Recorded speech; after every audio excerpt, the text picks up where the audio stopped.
Hello, everybody, and welcome to Boston Blue Beats Weekly. I am Cal Cat, and my glorious guest today.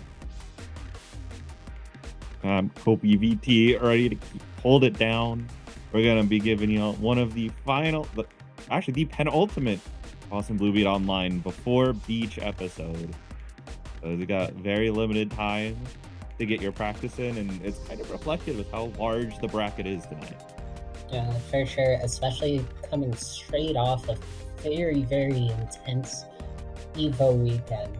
So a lot of these players are super heated, going in with all the gusto in the world before they come in.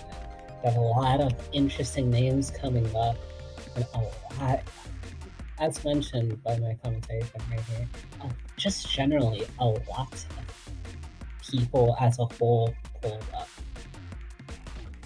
Yeah, it's wonderful to see all these people still raring and ready to go for games. Always got to make sure you're in top shape. And especially just not experiencing burnout. A lot of players, when you go from one tournament to the next, you're just like, okay, I'm good, I'm satisfied, or you're just mentally spent. But no, these players coming through all throughout today, and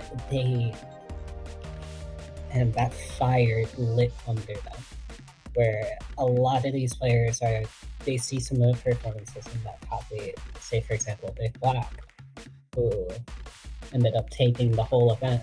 They're probably coming in super motivated from them, along with all their other friends or competitors or rivals. And we'll see a lot of that today as well, as we are waiting for our first matchup here as well. Yeah, it looks like we'll be getting either Sandwich and Lavender Emma or Manil and Suzuka Wade. Speaking of, how was your EVO weekend? How did you enjoy EVO? I was not the biggest able to enjoy a lot of EVO because I did a very silly thing and cut my finger pretty bad, so I was dealing with that. Very unfortunate to hear that. It does sound as if you might have gotten back up from that, considering you're here doing commentary with me. Yeah, I can do all the commentary in the world. It's just a shame it reduces my practice for VSF.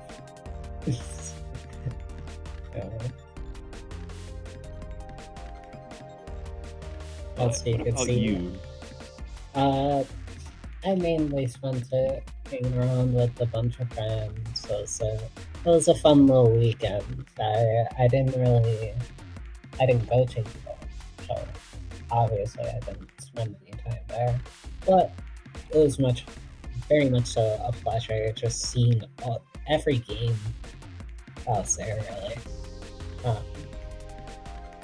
I can see that some of our matches are getting rolling. But we're still waiting on our first stream match. And we got our first player to come in. Yeah, let's pulling on up. So that's going to give us, if I remember right, that should be Sandwich. Hold on. My knowledge of these names, they get changed on me. I have to go check the stream. Sure. Okay, it is Sandwich. Good. I did remember this right.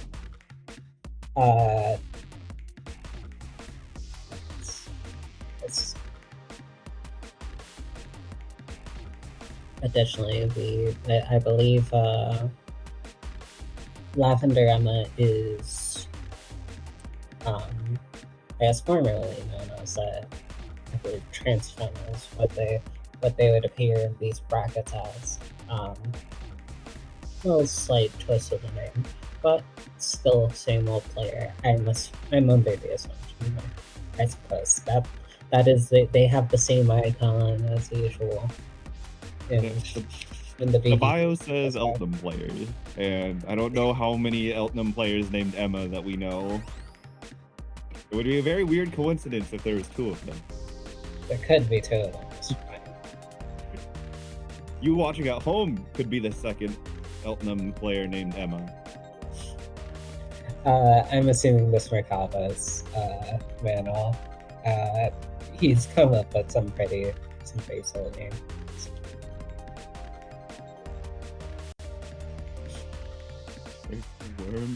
Yeah, someone got inspired by the NBA finals, it seems. Yeah. There's Suzuka. Okay, so it appears we are actually having Suzuka Wade versus Manil first. Props to you, Suzuka, for having a quite normal uni tag.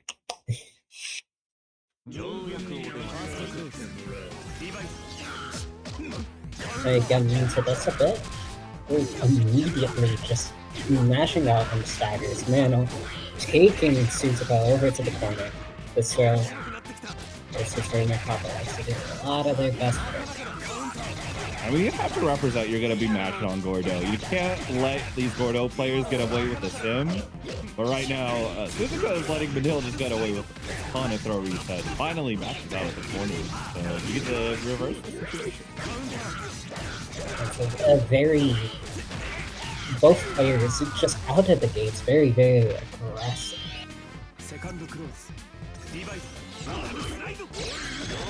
We'll like the limit test for sure. That's a little bit of a very risky option to do when you're against Gordeau. Characters that don't have mid-screen throw combos, go for it. But Gordeau is a little risky. Of course, not even just for the little bit of extra damage that gets as a corner carry is very, very important considering how this character very much so steamroll and snowball out of control. Merkava is no slouch when it comes to oppressive corner control as well. Right now, Suzuka is actually doing such a good job of forcing back to the mid-screen, now back to the other corner, and Manil is going to have to find another good match. But not able to get it as Suzuka catches them for trying to get out. Manil tail off, try to sets up, gets some ground, and crossing up low right there. Huge turnaround. I mean, Manil might be able to take the game. You have to be worried. Chain shift is on the other side of the screen. All the meters on your opponent. It does that. We're pressing A very, very important trait of very, very strong players is just being able to accept this. Manil up around saying, you know what, screw it, I might as well. Didn't show the red twist, so yeah, it is fair that you might not have to worry about a reversal out of CS as often. But now, Suzuka can take advantage of it. And catching the green shield with the CS right there, that's going to be a big break.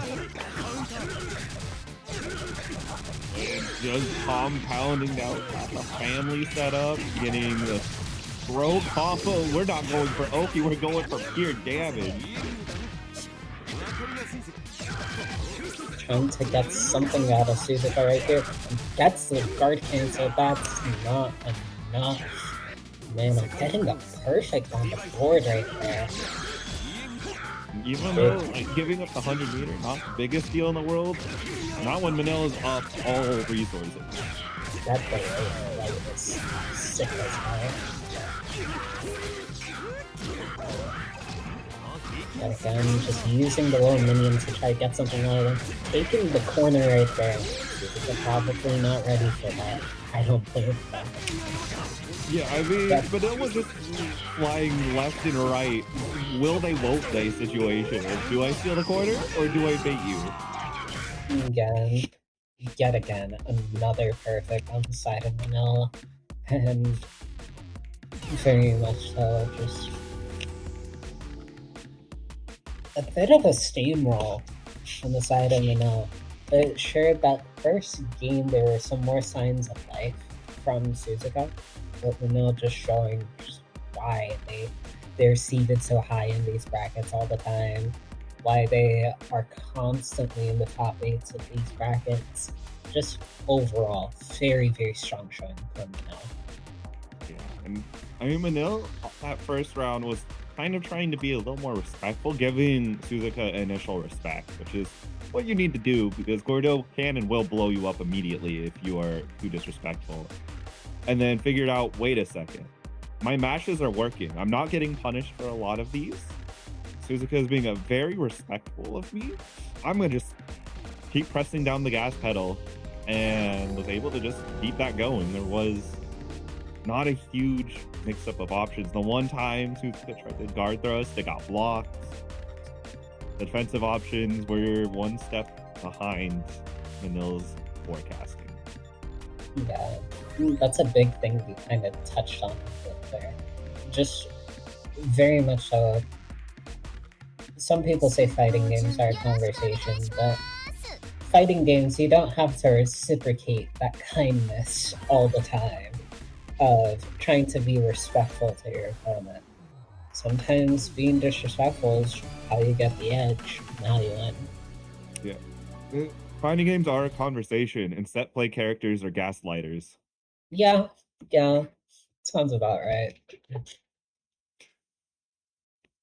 Right now we got BiGGFELLA versus Center Blue.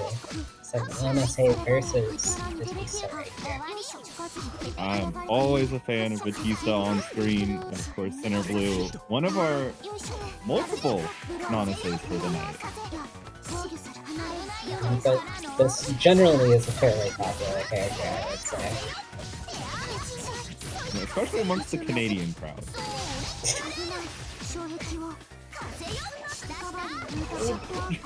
I don't know if BiGGFELLA was trying to assault or just jumped and pressed forward but got hit by the fireball and saw the dive kick whip and goes to immediately punish it. Amazing recognition there from BiGGFELLA. Getting the little throw there from BiGGFELLA, taking Center Blue into the corner. That being said, Center Blue taking the most of this situation and trying to get some grid out of it. But it doesn't matter because the grid break from the assault is gonna change the entire picture of that grid battle right there. It was good for Center Blue getting out of the corner with dive kick because BiGGFELLA was not going to be in a close enough range to fall into DP, and there will not be a DP option this round. BiGGFELLA snipes it all away.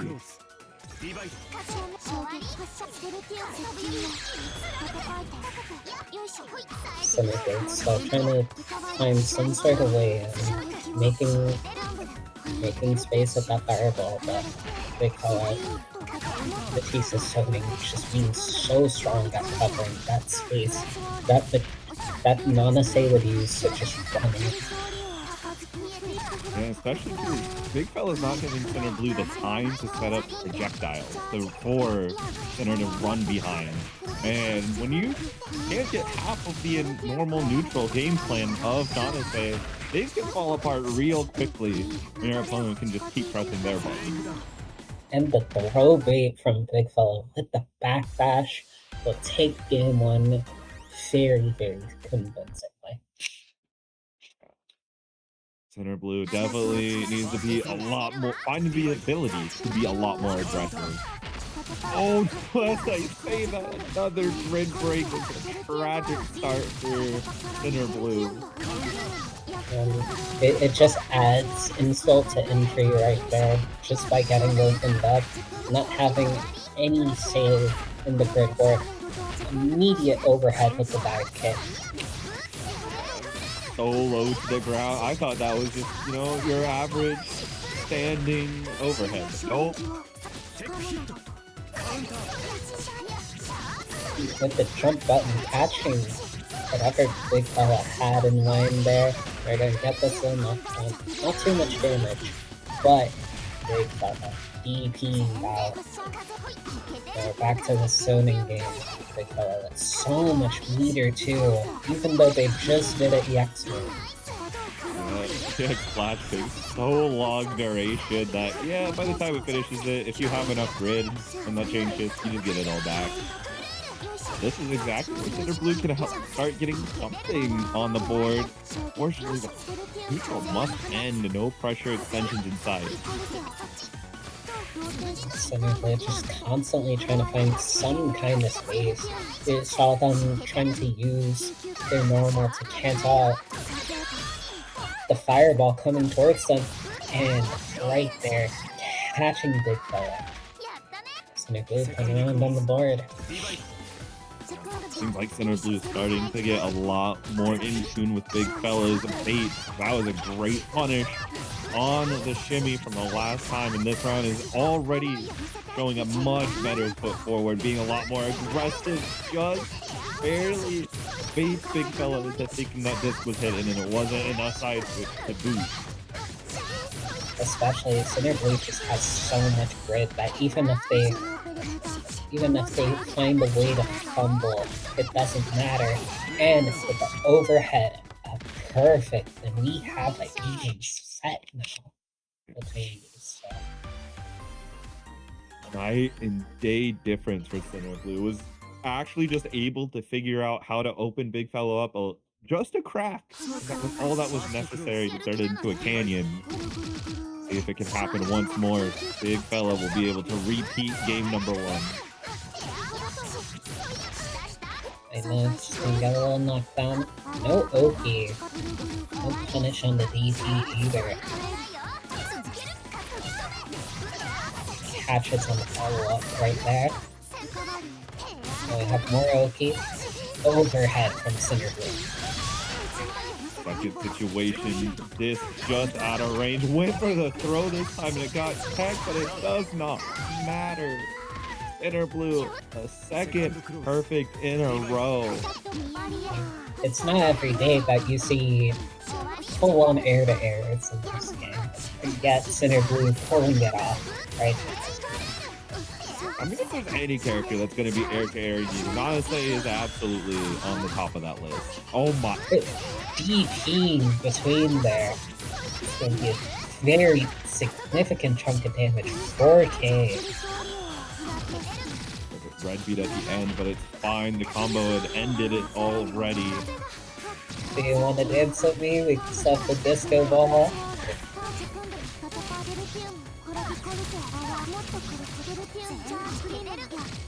Pulls being set around. Gets the open. Nasty there from Big Fella.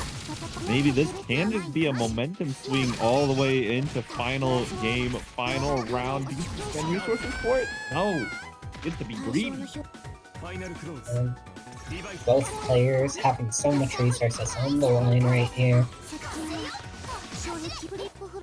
Both have shown that they're more than able to take this game, and Cinder Blue striking first blood. They just set up, and the overhead is 3 for 3. But again, set up Oki. We're going low this time. And with CS on the table, this could be a kill, the CBO super, and that's it. Cinder Blue moving on. Cinder Blue did 5 versions, or 5 instances of that exact same Oki. Only one of them failed, and that was the throw that got tagged. Every strike, the overheads and the low, all connected, and that is just devastating. Yeah, both players really showed out in the first place. So, regardless, gotta raise a hand for Big Fella as well, as they had a very, very impressive show. Yeah, Big Fella still in it though, gonna be going to fight under Zerdo in losers. But that is also in Manil path. That's rough. Very, very rough indeed. Now we got Wish and Havard gonna be pulling up. A little bit of a Byakuya play coming on the stream.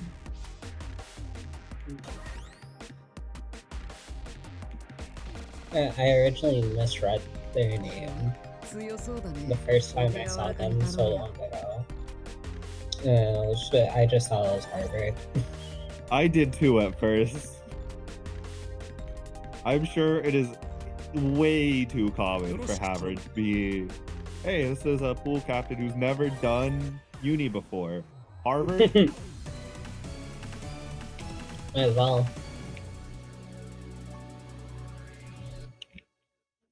We have some people in chat rooting on Wish, some people also rooting for Havard right here.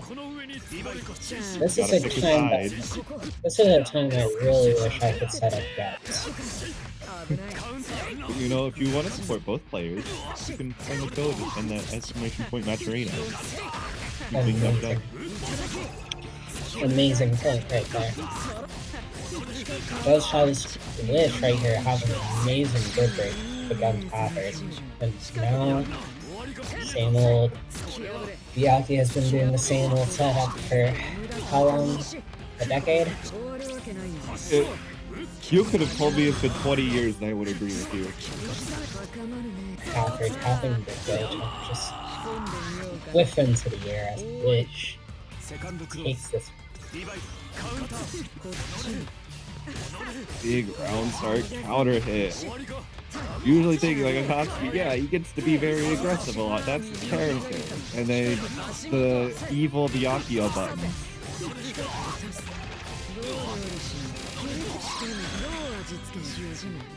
Yet again, the same old, just getting hit for jumping in right there. The block on the overhead from Havard. Wish just sniping their attempt to move in. A very, very fast and aggressive game. Wish moves, takes the game. Apologies. Yeah, Havard getting a little bit of shell shock right now. Kind of running into a brick wall. That is playing quickly. Does get a flow back. And maybe this is the turning point. Havard made a little slow start. Wish, like crucial jump to get an air punch. We could see a lot of wind shields from Havard as well. Maybe Wish is trying to look out for these as well. Fortunate combo is not there, but hey, grid break. We take those. Great anti-air from Wish right there.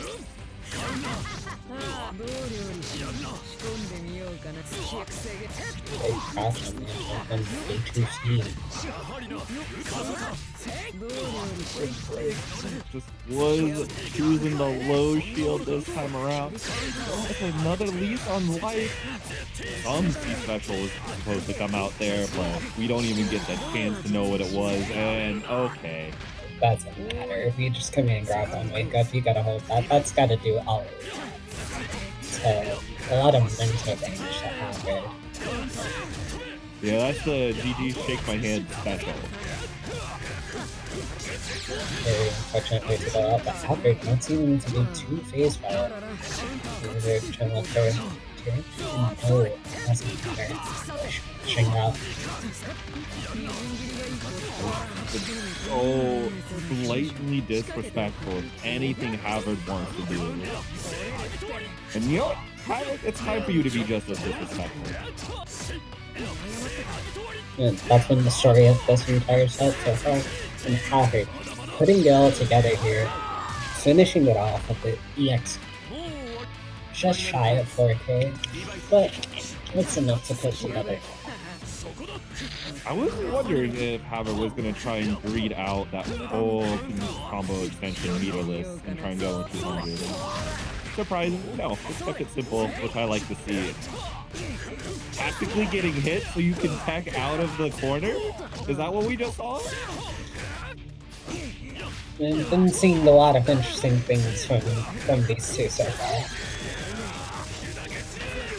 4K straight up. Great carry.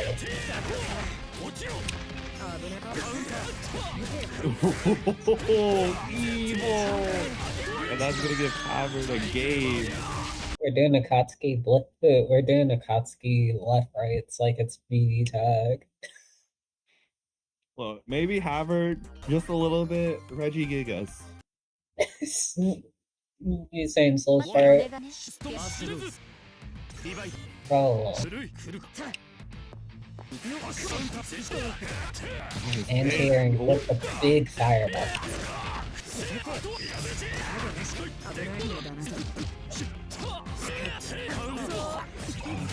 Just out of range by the pushback, and that's gonna give Wish the perfect timing to cross over, and that's a nice fortune combo you've been doing to me. Take your own.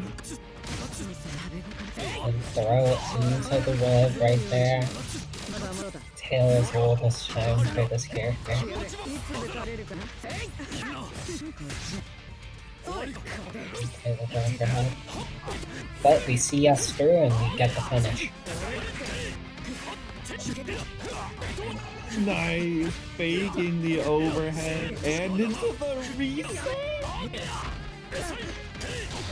Okay, Havard, I see you.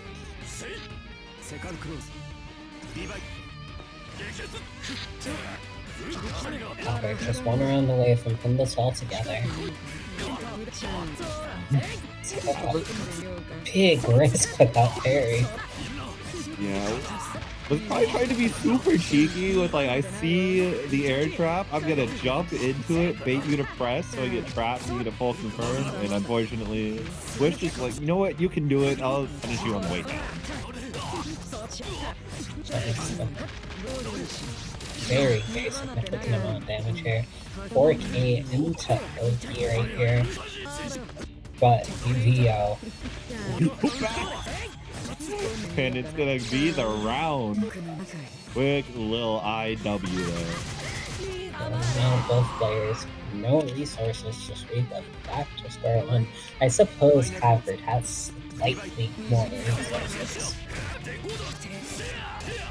Big G6C to go through any attempt with the push.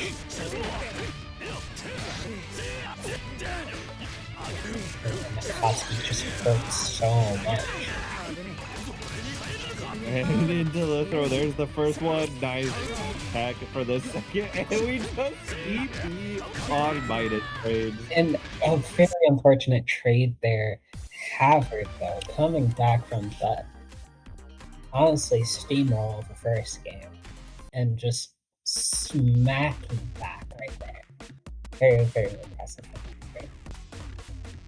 Incredible resilience, and then you know what? You accept all those trades because you had all the life in the world to use. Might as well use it as a resource. Get yourself moving on to fight the winner, Ori or Spino.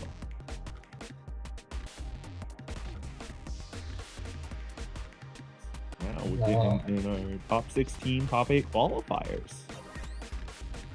And that's it. Appears that we have LuFL. No, this appears to be a LuFL versus artthefool. Wait a second. LuFL not dropping down the phone on for the Carmine? Finally? Are we picking a top tier? I feel like that's always something you see with a bunch of the phone-on players. It's just like at some point it gets to a point where you might want to consider playing another character just because of the nature of phone. Yeah. You saw that Evo, where even though Silent tried to play phone on as much as they could, at the end of the day they were playing Ogre. All roads lead to Ogre. Maybe not after the little footage that was seen there.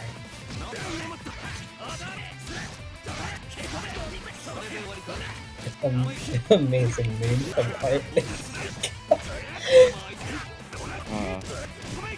Good thing we never have to use the players in game name. Big grid break from Art.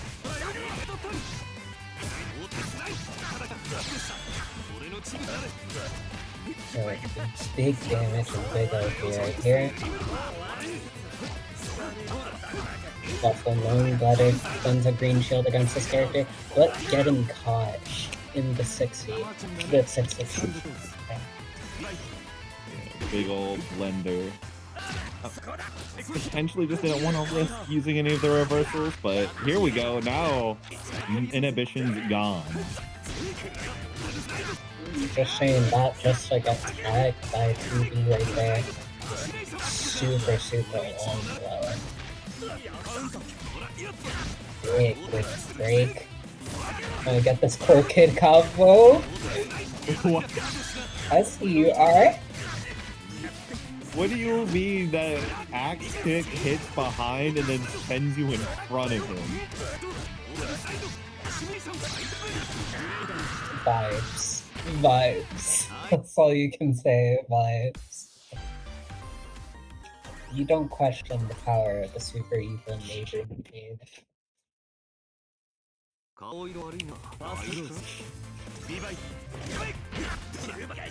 Big 660, I think. Open it around right there. Alright, see, this is gonna be a solid amount of damage, especially with that counter hit. But we just keep it simple. Just show some rapid damage.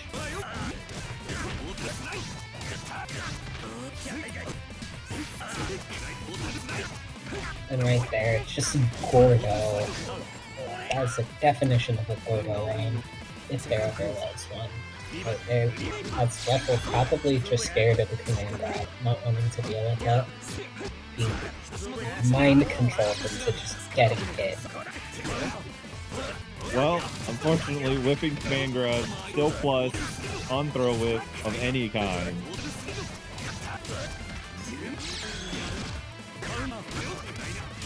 Beats the reversal, Art, and very good grip damage here.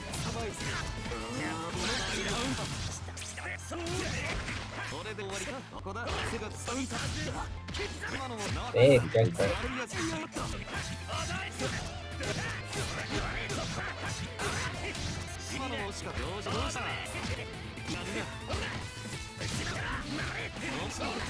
Buffalo having signs of life here. Same side. Oh no! Whiff got a huge counter hit from Art's side. Did not lead into anything, and LuFL holding on, still alive in the set. Big plus frames. That's complete. Just press on it anyway.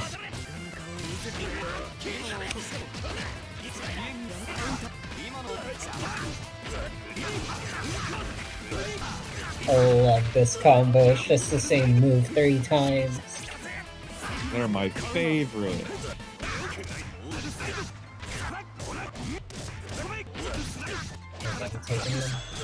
Taking this knockdown off of the X command grab. Ooh, getting tagged right at the tip of 3C right there. Alright, keeping it simple, going up 2-0. Go for Waffle. Waffle just got caught trying something new, it appears. Very, very unfortunate. It's just how it be. You're trying to get yourself a new character pulled up. You run into some of the giants who are like, yeah, this happens. It's art. Yeah, it's just it just happens. I mean, artthefool was our first entry to the top 8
Where they just replied in chat, and I gotta face either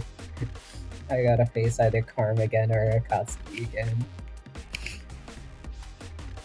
Well, at the very least, you know what you're gonna be facing. You know that you know the matchups. You might not like them, but that's a separate matter.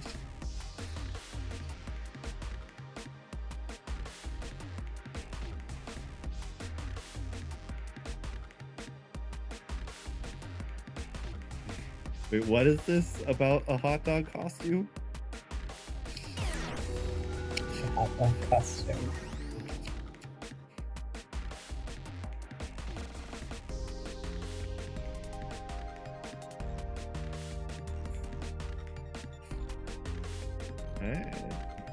GaryButternubs and Toxics are now both in here. We got our Nanase, we got our Hyde.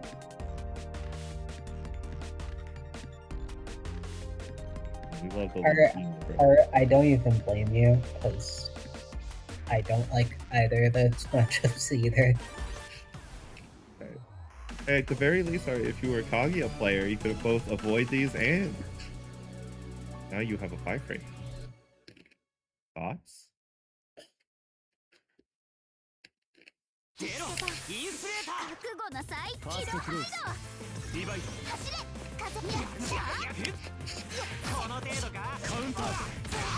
Inside again. So you have Hyde versus Nanase here. Hyde kind of just known for being Mr. Strength, I suppose.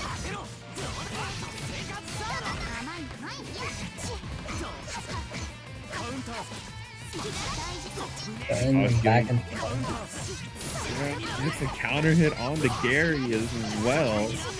This is looking a lot better. It's a little shaky at round start, but that's alright. And just mixing that Gary right there. Not able to kill.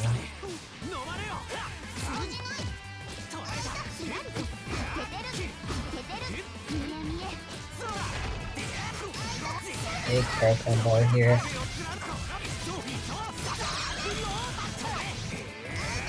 Such an amazing thing that Hyde has that so many other characters can't have.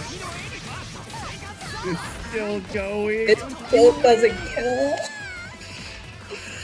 Oh.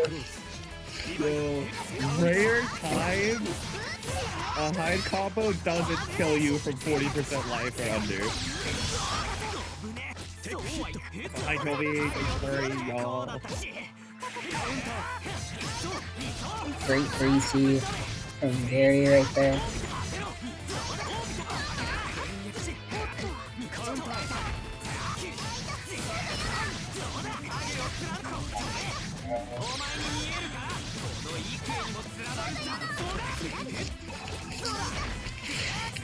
Roll into the combo. Toxic gets one last leaf on life. Has to be very careful. Just barely gets Toxic out of the corner.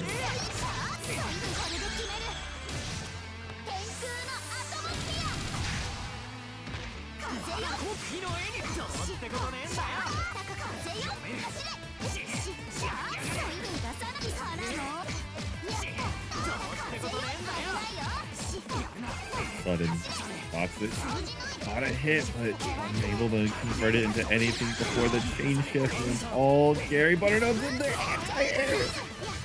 Amazing. You take the round.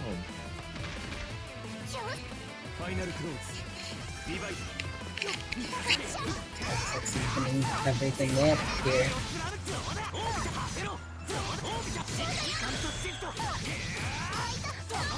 It's great to see us wrapping up though. Just gets race off of the throw. Oh my gosh. That element had to be just barely in range by a few pixels. Big throw, but Gary wins cycle here. That just means you simply have to keep your pressure going long enough to steal it right back, right? Something like that. Yet again, winning cycle again. Anti-airing with the ADP.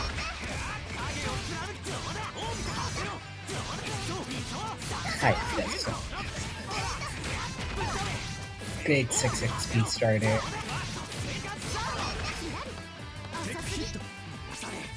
Okay, and oh my. ADP. Toxic respected the DP into chain shift. Unfortunately, there's a lot more turn behind that than expected.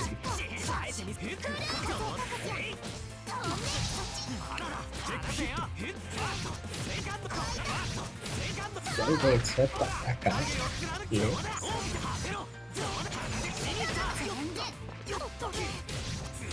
And just shimmies out the way with the back dash. Would be so much damage. But Toxic just pushes out.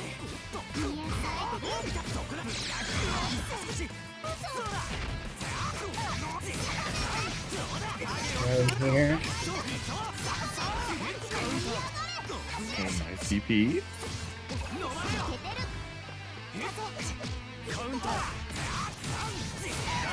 Very bold, but very confident match from Gary right there.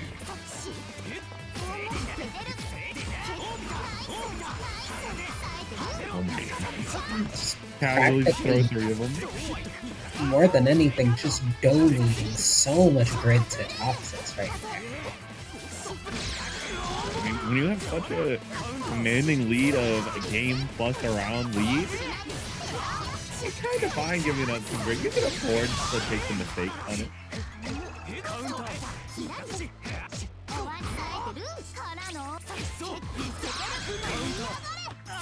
Keeping through there.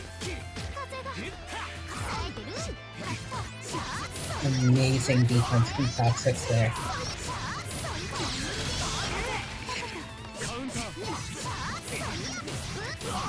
Catches the attempt at the attack right there. And Toxics takes around.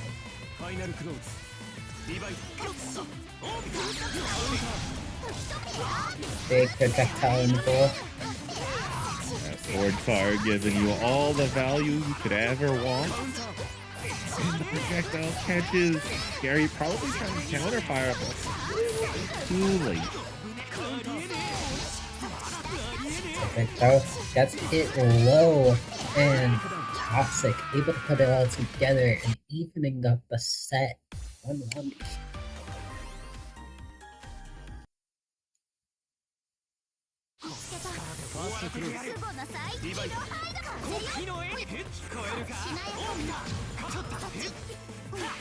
These two players have been neck and neck this entire time, and Toxic with the TK Fireball going underneath the low poke.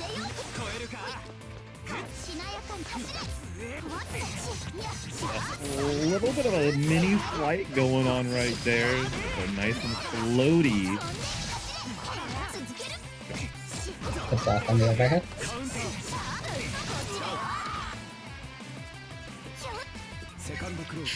In the middle of the chaos, Toxic able to put it all together right there.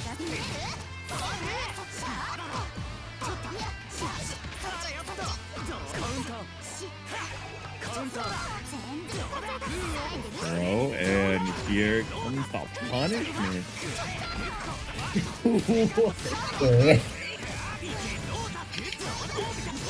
Hey, this Hyde character is a little too much. Character that makes you go blah. Blah. So much damage off of the TK turbo. Just a steamroller around right there from Gary. Now it's final game, final round. At least on the silver lining for Toxics, you have all the meter in the world to start off with. Yeah, if this pace keeps up, you might win cycle, but not like this anymore. Great shields from Gary to win cycle. It's picking up tier 4 from 2K. Feels like off every hit, Hyde just does more. Gets the DP. Nice little punish there. Just whittling away Toxic's life bar at the moment. Very important growth up there to win cycle, but it's stripped away as Toxic EOs. Rush and is able to continue it into a conversion. Suddenly, GaryButternubs on the back foot.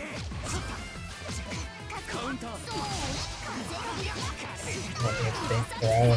Gets clipped high low and Toxic. Keeping it simple. Finishing the job.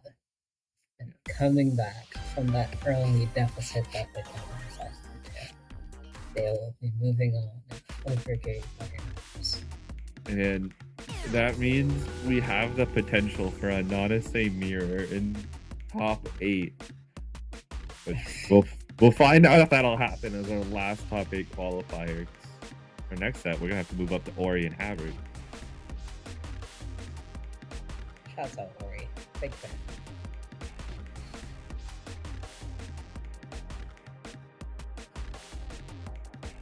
Are gonna be watching this match with so much pain. Just like, can both players please lose and move on to winners finals, please?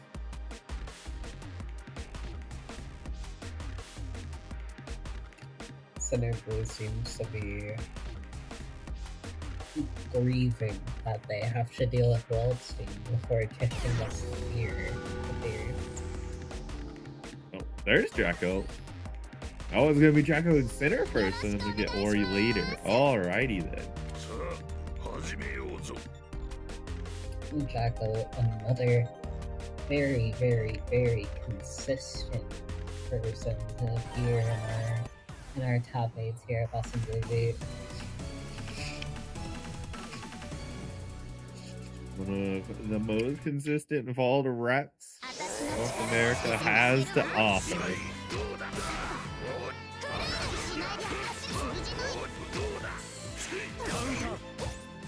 Great end here already. If Jack Goat's gonna be going for the skies, gotta be slamming them right back down. You gotta be that Sam third.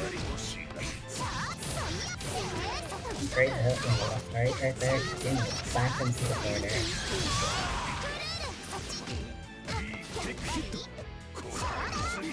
Great tackling from that.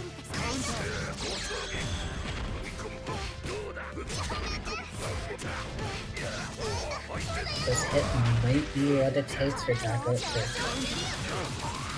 get one over, but no, Center Blue with the EXCP. That's enough to close out the round. Nice counter poke from such a far range. Center Blue. He's trying to get to the corner. Roll's gonna stop at the anti-air from Jacko. Is gonna turn everything on around.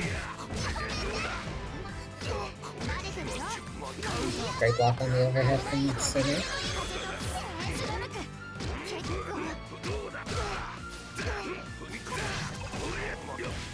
Catches the attempt at escape.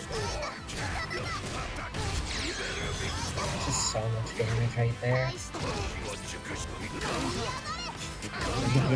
Delay for the DP. Working out wonderfully for Center Blue.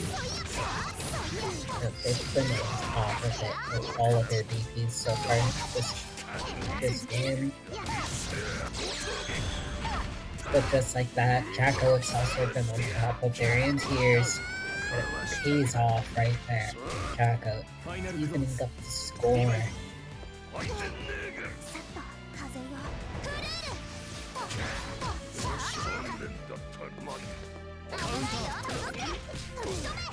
And caught just before trying to get their lariat in.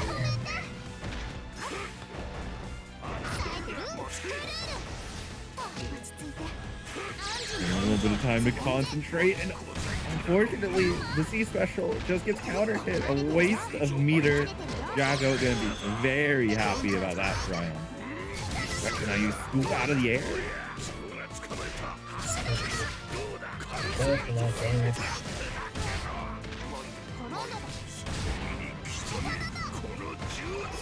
Just one more touch here. Center Blue, even though that they've been doing a fantastic job not shielding on that CS scenario, regardless, they're just so plus that Jago could just look at you and just be like, I hate you. Also, very importantly, that's the first block DP of Jago in this matchup so far. Look, you can eat 100 DP or 99 DPs, but the one that you block will be the one that wins you the game.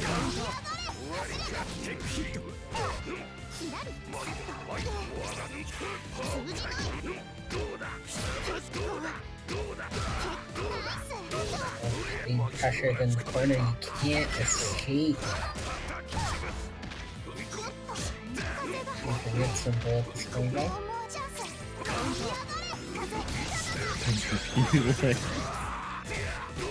It's only been that one DP for Center Blue that's been blocked.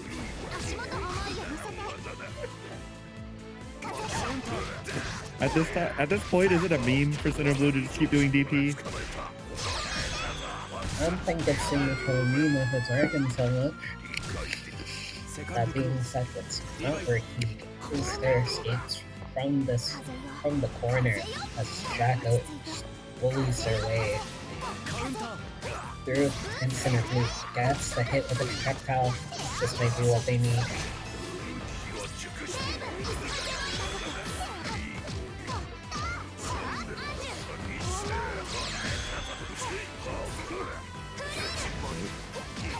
Continuing to slow, but continually advancing pressure. Center Blue able to get a crucial counter hit to just end this mid-spacing for both players. Gets over to this corner and try and oppress Jago, and it started.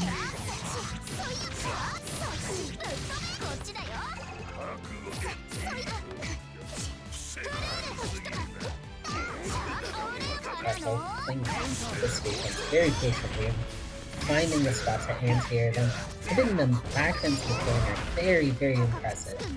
Taking the smart steer in there, but that doesn't matter. Not able to catch off that Celestial.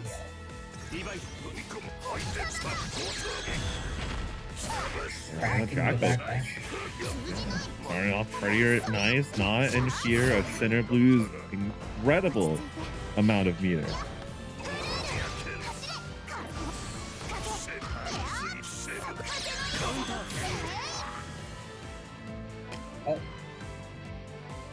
Appears that there may be some connection issues. I apologize, chat. Uh-oh. Center Blue died. Center Blue did die. I suppose we will wait for the TO's discretion on what will happen with this situation.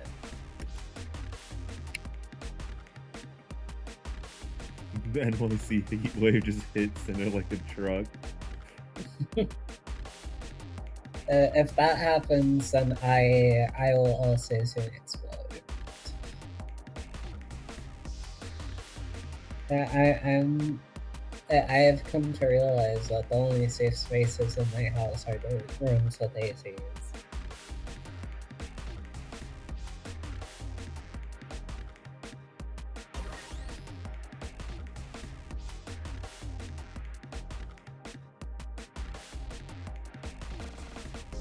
Center Blue is back. Brain is angry for today for no reason. No, it's not for no reason. Y'all aren't supposed to get heat like I get down here. Like for me, this is just an average Wednesday. For y'all, this is a heat wave. It is up to TO's discretion whether or not center what will happen with this matchup.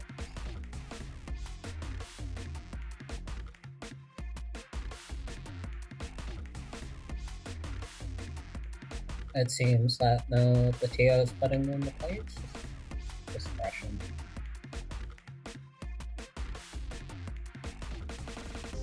And it appears the decision is to start game 2 all over again. Interesting. So, we got some more undernight action. Also, I like Jacko's profile picture being flaffy. It's a very good profile picture. It's very fitting because, like, the center blues is Oshawott. So we have double Pokemon profile pictures between these two.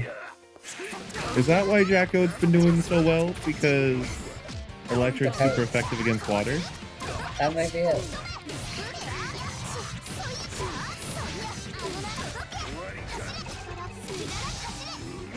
That being said, Center Blue doesn't care about type matchups. You say as the sneaky back throw happens. And it happens back to Drago, and the 3D gets caught.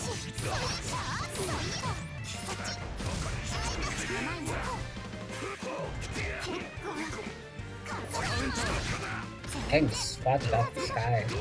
Not even sat down. Takes away play. Gets caught. Sack.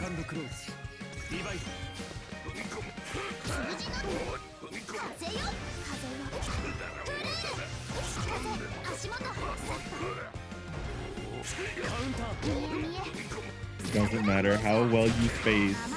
You cannot space enough to outrange balls.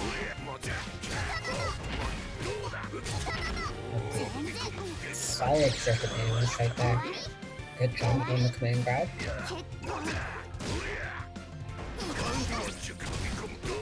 Oh, massive damage. It's gonna do so much damage with that CS. Not able to catch up. Great jump up with weapons from Center Blue. Trying to stay in this round.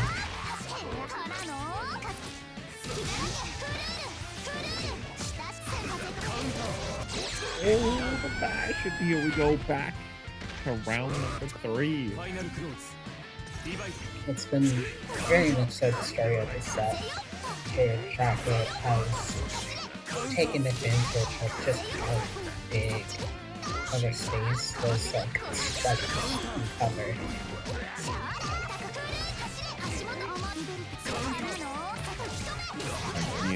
But the guys get too fast.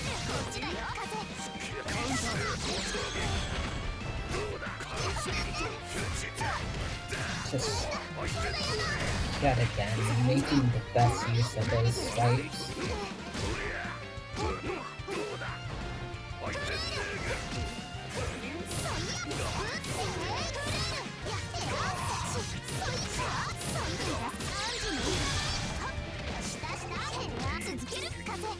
Takes off on the overhead.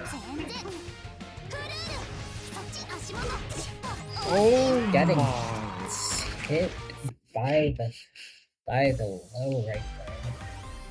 Center Blue evening things up.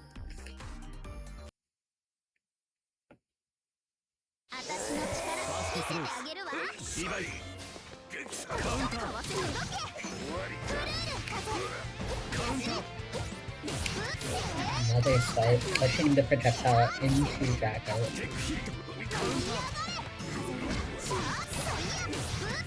Great pop right there.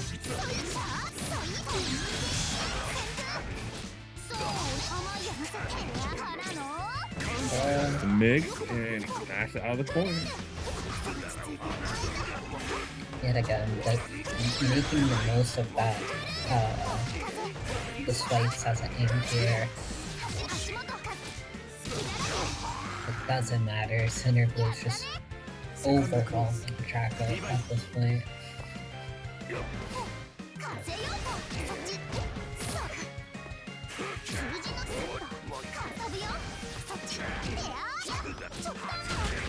So much grid here as they win cycle, get Celestial, and fade out the DP. That's going to do so much damage with the Celestial bonus. Right. Getting Celestial has evolved a little bit rare. Well, honestly, can lead grid at times. So this is actually the worst case scenario. Oh, you're just dead. Yeah, you're bye-bye.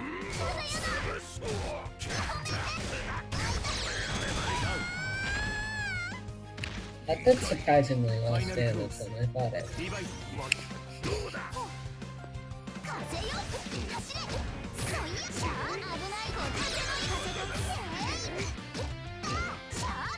I've done so much grid to work with.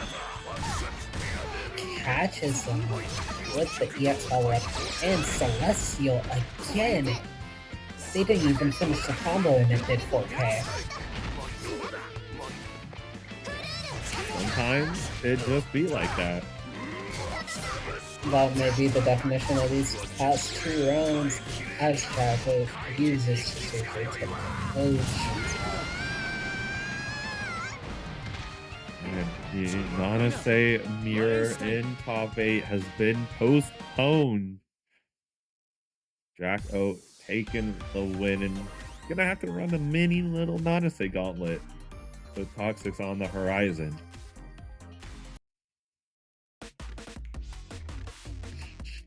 Regardless, just very fantastic play from both players right there.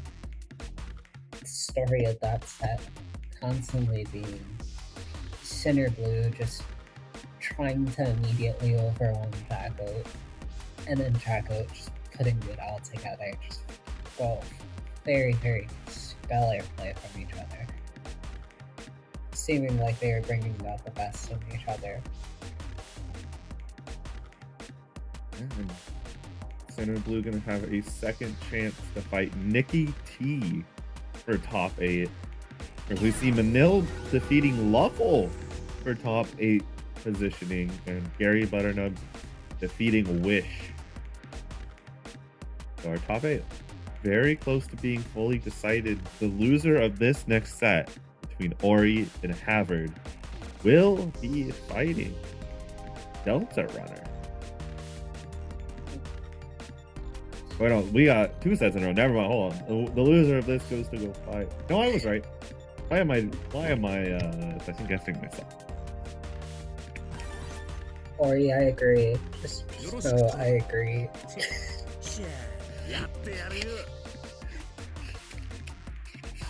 You are not alone.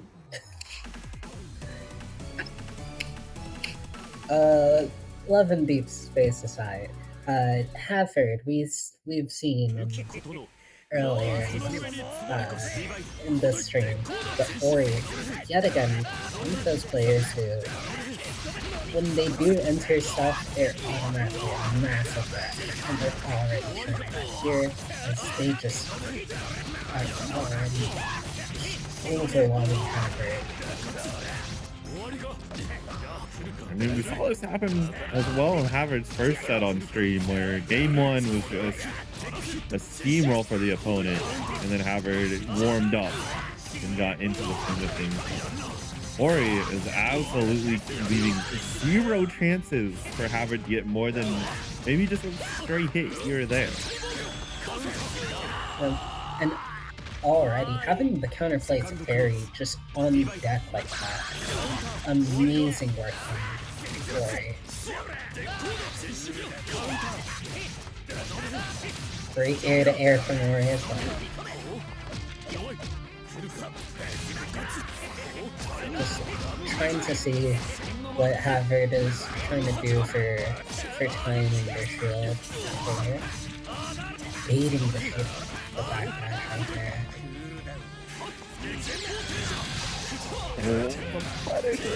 That's a bit unfortunate for Ori, as now Havard gets his foot in the corner and too far away from that combo. Would have been sick. Now that Ori capitalizing off of it, keeping it simple, just going straight to super. I like that. Ori very, very quickly taking the first game.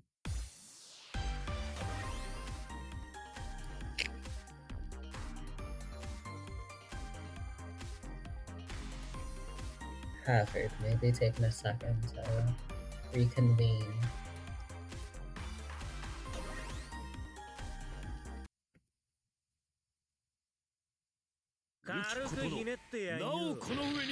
Going straight back into it.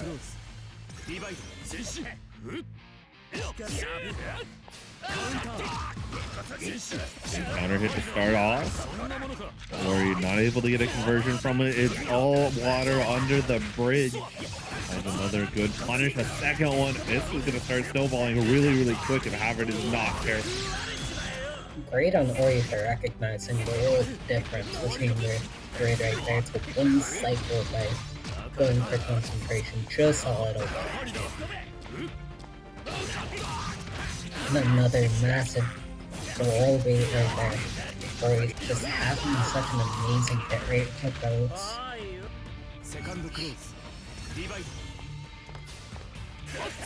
Suddenly set point for Ori with 200-meter on the back foot. Havard might be able to clutch in once more when it counts.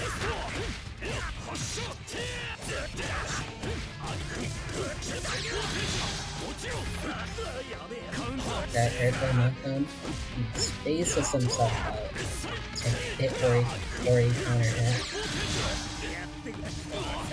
Not able to get the air throw. They're gonna pay dearly for that.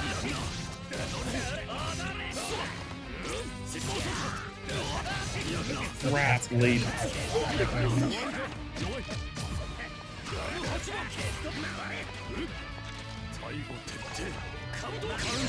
Havard here, he's like, oh my, one hit super. Yo, we cannot concentrate for free, not in this matchup. Ori just on top of everything, catching Havard for trying to move at all. Ori just showing their mastery right there. That was disgusting. Ori, big fan. Big fan, and I agree. I agree about that. Alright, now that's going to be determining most of our top 8, but before we get y'all started off with that, there's a few things I gotta let you know. First of all, Matrino, but Awesome BBB Onlines happen every week. There's one more week before a small little break for Beach episode. You know, all these wonderful hardworking TO and production staff, they need their time after the big event. However, you got Mondays, Tuesdays, Wednesdays, your choice of BBCF, Accent, or Plus R, or UNI2, depending on your days of availability. Might as well check out all of them if you can't play in all of them or don't even want to play. Support those players. They're putting on good shows for you.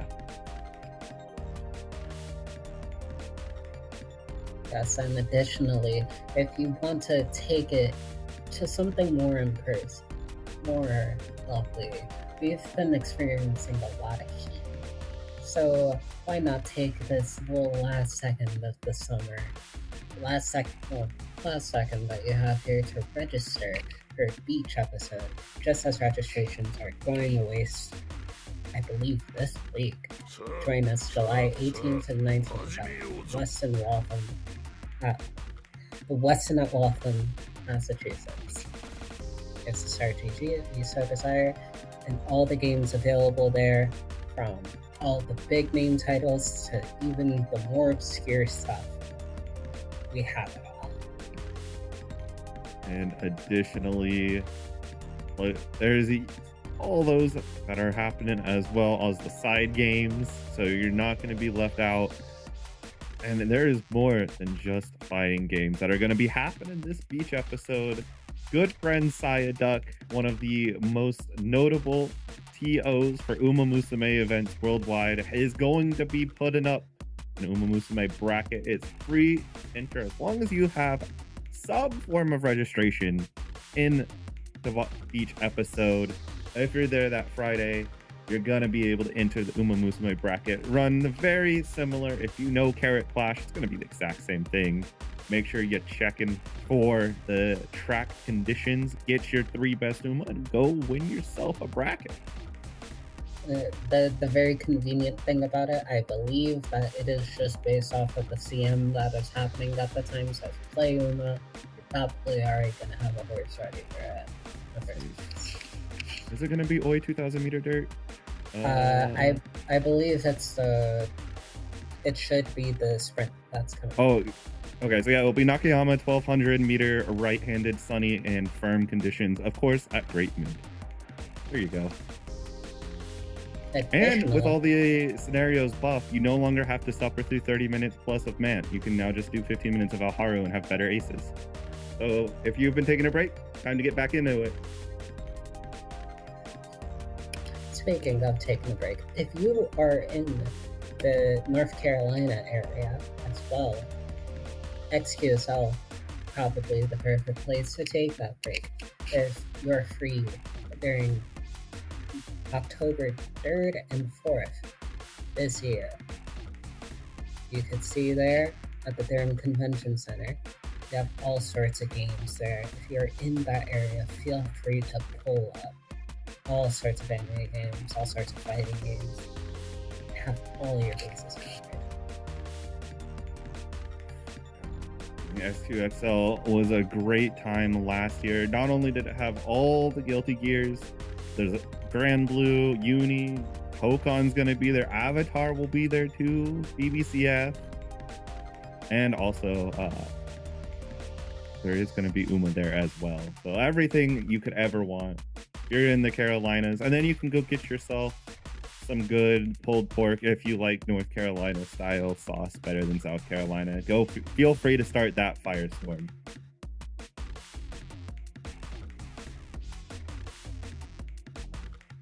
Like that seems our players are ready to go.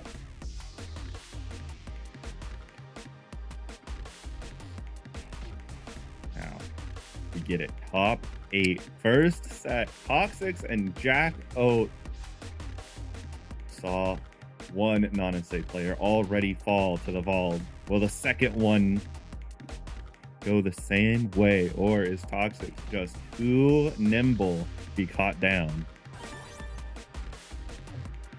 Jacko already formed up in this matchup from their prior match against Center Blue that we just saw on stream very shortly. But Toxic maybe needs to get into the mindset for this matchup.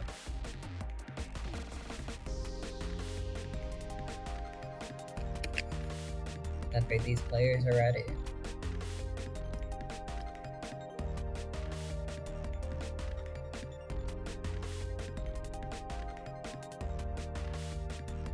Waiting for Jacko. There's Jacko. Probably just drinking the last little bit of water. Remember to drink water, chat. Especially if you're in the East Coast here, where it's egregiously hot. I'm drinking Dr. Pepper Zero. It's close enough. I suppose. That's water. It's good enough, right? It's Texan water.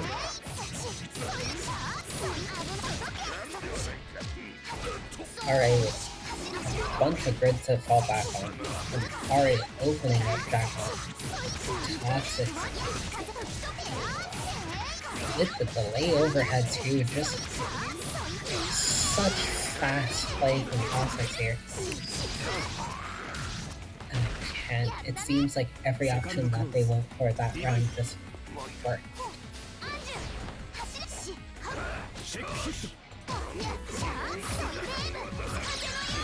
Back out turn the last grade off of that for attacks. Maybe again Celestial here, and they do.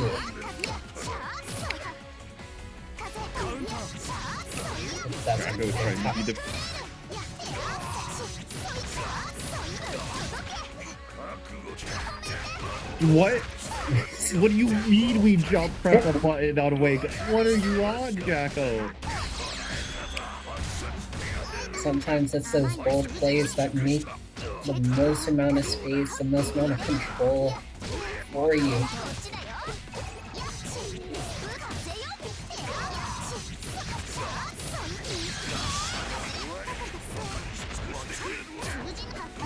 Yellow got off on me, and great with punish from Jacko.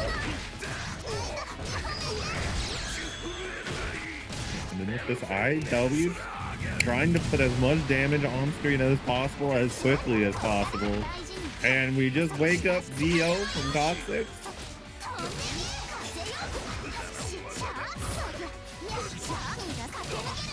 Trips them up with the low and Toxics. Not being phased by Jacko, getting a bit of momentum there. Lose another round.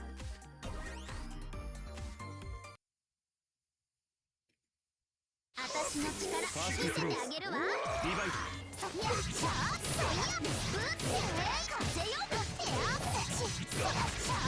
is already starting off this next round against just another Tuesday.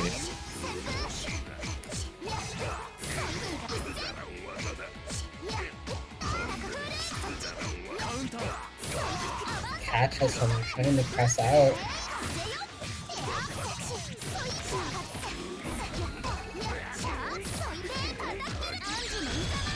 Just being held hostage here in this corner.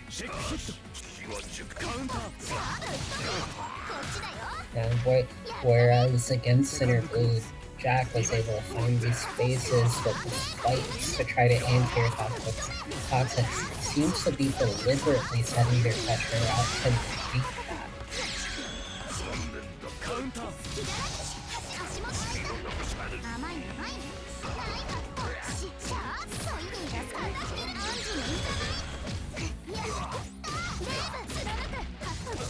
Letting Jacko there. Unless Jacko can make the most of this throw here, this might be a very, very quick set. All Toxic needs is just one grid break just like this, and got cycle. Yeah, not even needing the CVO into IW to end it all out. There is a quick 2-0 there from Toxic. Able to keep the Nanase dream alive. Very, very domineering showing from Toxic there. Kind of night and day opposed to the set Jacko had at Center Blue in comparison. Yeah. You know, Jacko looked pretty good against Center Blue's Nanase, but Toxic's Nanase is just a different animal and the same beast. Which means Jacko will have to fight the winner of Manil and then the winner of Havard and Delta Runner. Still, they are fighting. Seems to be, and as we get Ori and Art been dreading this matchup from what, 40 minutes ago? To be fair, if I had to fight Ori's Carmine, I would also be having nightmares before it even started. Yeah. Although, in Art's case, this was dooming before the matchup even was played between Ori and Havard. It was like pre-ordering Doom.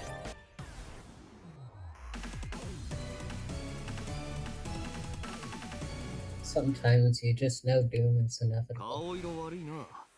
Art's already dooming the potential to losing to Ori too. Ori's just going through it right now. Even the player as strong as Art is gonna have issues with the player as strong as Ori. Art has a good foot forward in the match, just needs to keep it going. Grid break is gonna be massive. Very, very big grid break right there. Also getting cycle again because the grid break is still active. Very, very smart from Art. And Nice throw conversion. Doesn't have a kill route too high, but this doesn't matter the scaling. Are we going to spend only 100 or are we sending just full sending IW? Opting for the EX move instead.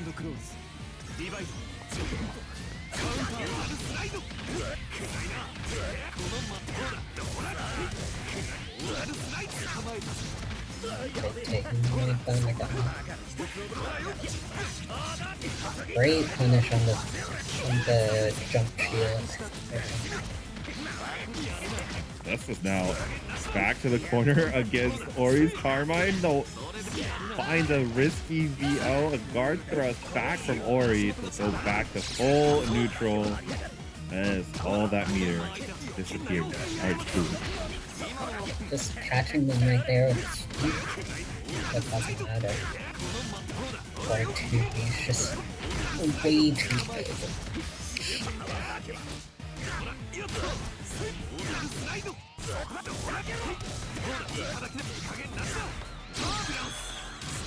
With that throw, Art catching it all of that, able to finish it.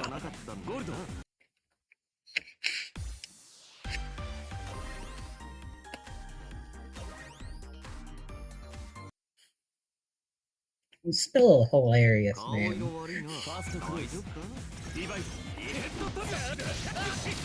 Very good round start from Art there. Great job from Ori as well, just being patient, knowing that these round starts do exist against Gordeau players, and your average Gordeau player is more than likely going to take something like it.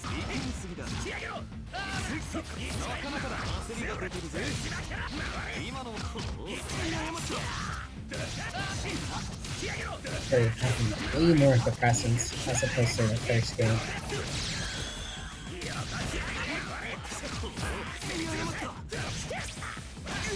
Hits them right there with the projectile from the puddle.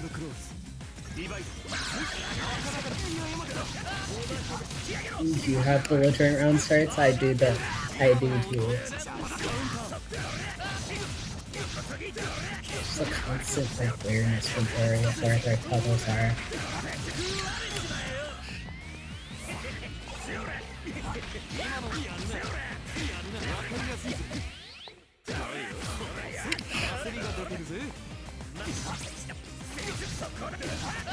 Another big trip.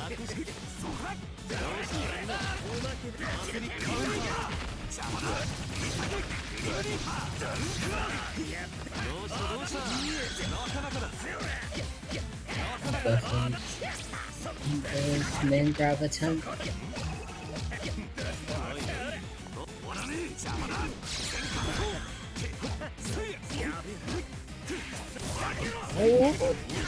Oh, he's getting sniped out. Ori trying to stop Art's advances is all gonna be for naught, as now round number 3, Art could be taking the set.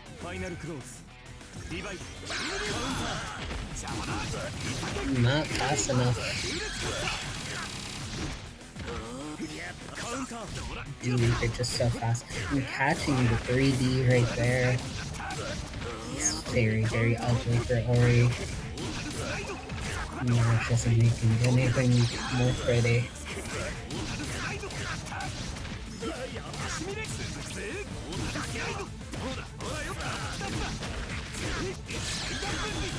Spending all their resources, and Art going low for 2-0. So that's a lot considering how earlier in the stream we had Ori just show up and dominate. Now Art seems to reciprocate that. Yeah. Art seeing the path for losing to Ori after already dooming is like going to GaryButternubs is like, I don't want to fight that either, and decides to lock in and win instead. Just constantly being like, oh, I don't want to fight. I don't want to fight this person. I don't want to fight this person. So they just keep on winning and they coax themselves into taking the bracket. The power of self-suggestion. It's just like, I don't want to do it. Regardless, very, very impressive showing from her.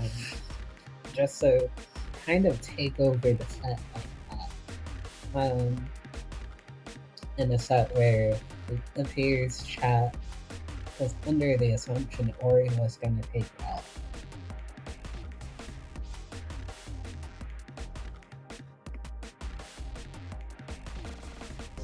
Set art will be moving on to winner's 5 to meet up with top 6. Whereas we're waiting for our losers still appears.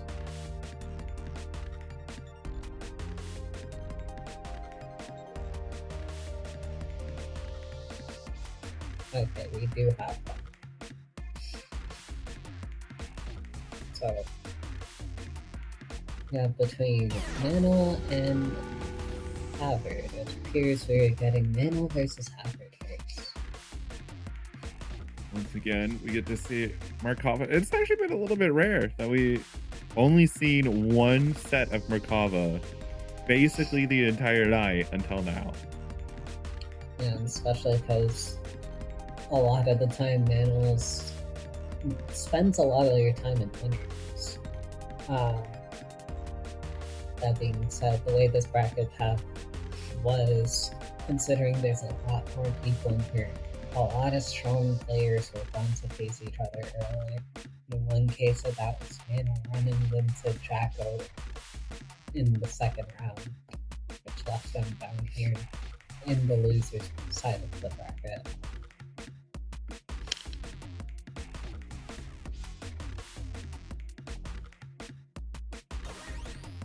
Havard, there go, joining in.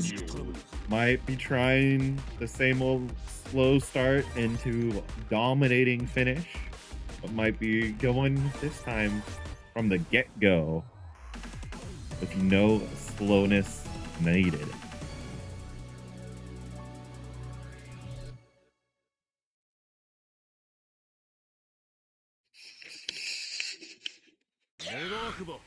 Victor Wembanyama.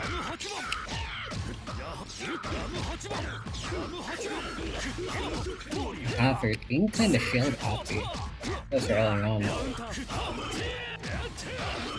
Does prove to be kind of helpful.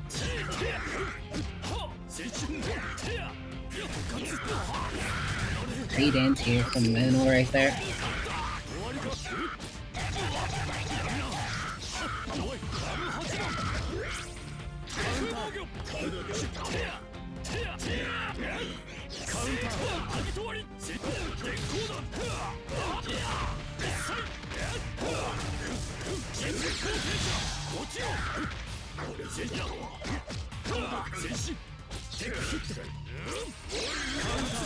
Oh no! Screen freeze into screen freeze.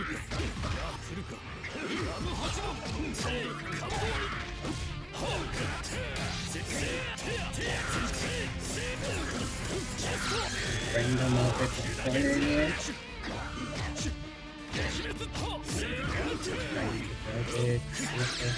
Have anything there? The XBT and crashing them with it, getting the time there. Scaling absolutely.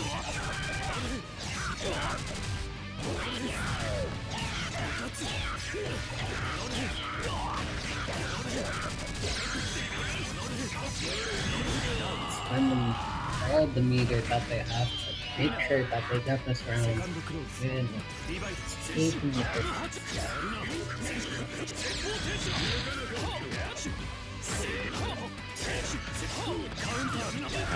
Oh. No, little Merkava opponent, don't try and take your pressure. You're gonna run into 2A. Big flip right here.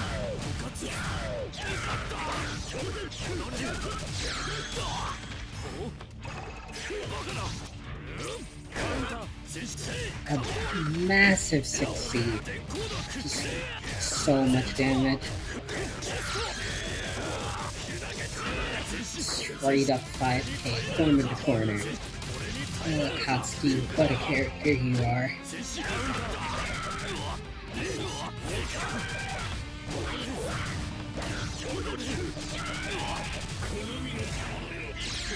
Cash out.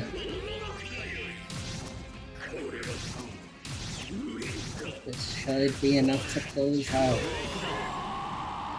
There. Manil takes a game on.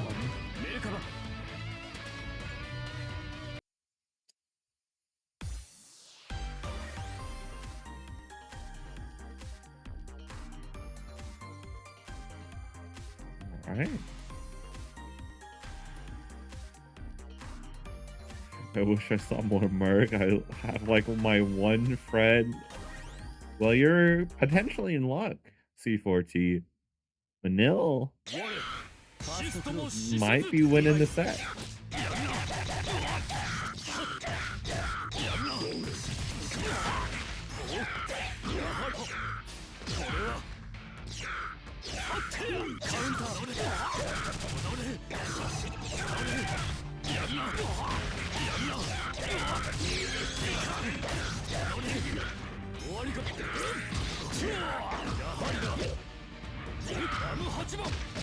Havard was looking a little worse for wear. Quick break, but the throw. It is not. Oh, what in the world? The up into the air, dodges the dive kick. Havard back in the driver's seat for a little bit of time. Unfortunately, you are not safe, and you were on this screen. Even Manil seeming to pick up on how shield happy Havard has been throughout this set. Attacking him with the two-way there. Great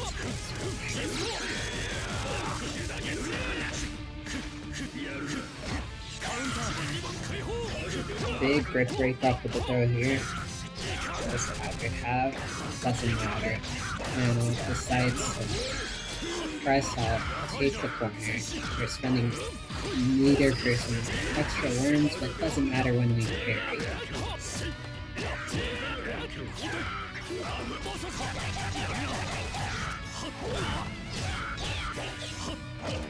Manil's just running a clinic after taking this round right back from Havard's grasp, but Havard is still strong. No! Havard!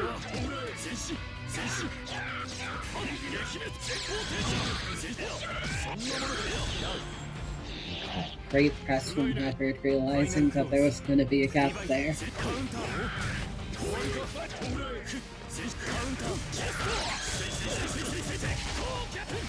And needs some meter to finish up this combo, but one extra damage for it.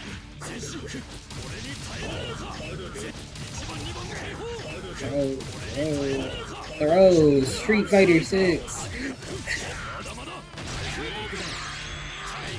Havard just having their way with Manil there, just straight up running over Manil. Havard sticking into it. You heard me saying that Manil might take Merkava deeper into the night for C4T. I was like, nah, I gotta do something about this.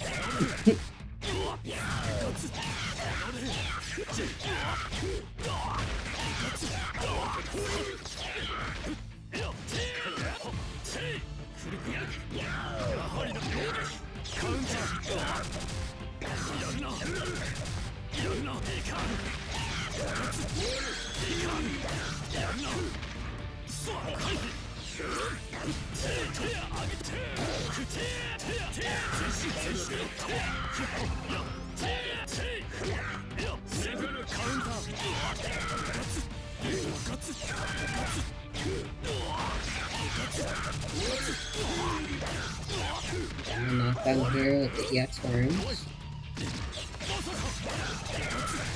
Tags right there.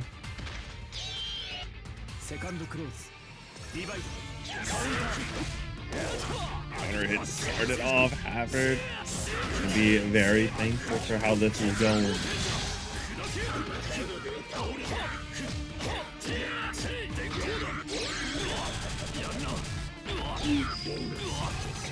Do some other there.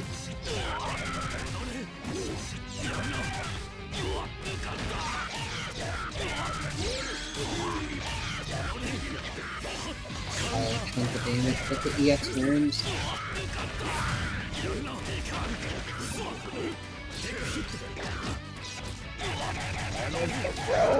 Still alive. DP gives Havard some breathing room. Needs to be defensive. The grid break. Shielded is standing. And that is going to be the exit of Havard in tonight's Boston Blue Beat Online. Manil taking it. Much credit to Havard for making it this far in the first place. Making a top 8 in a bracket this big, even for Boston Blue Beat, is impressive nonetheless. Absolutely. And now we just got to see you next week. We're going to be making it to the winner's side of top 8, surely. Surely. It's time for Center Blue and GaryButternubs, one of the players that Art was dreading potentially having to fight. But it's Center Blue's time. Either going to end GaryButternubs and then Art gets to breathe a sigh of relief as one less feared opponent is in the top 8,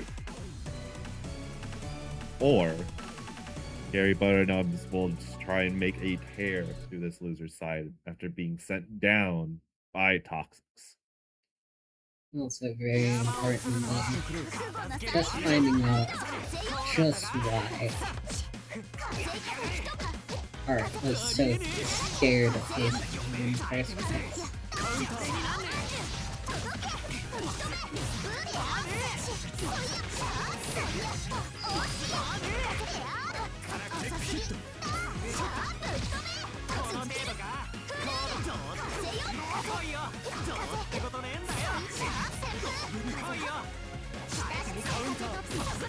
Wants the low, but was not ready for that continuation of the pressure. Center Blue.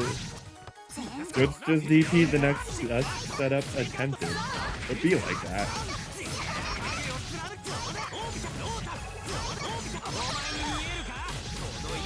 Taking the knockdown into the Atraka here. That's DP out of Center Blue. What a character you are, Hyde Keto. What a character. A big 6K combo. And Kamoli intended.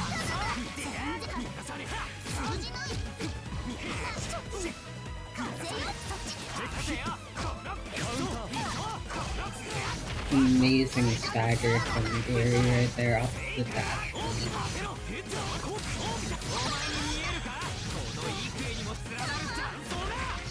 So much damage for that dude. There's a bit of damage on the table, that's for sure. That's the DP out of them 10 and GaryButternubs. Just we seeing the Gary sweep is just what we're seeing.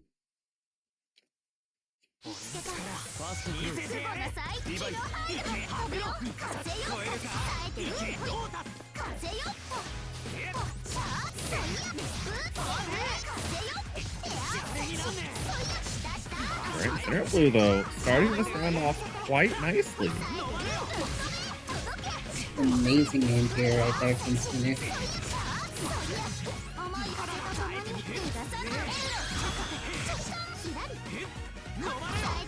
Patience from Gary. Gets the throw combo.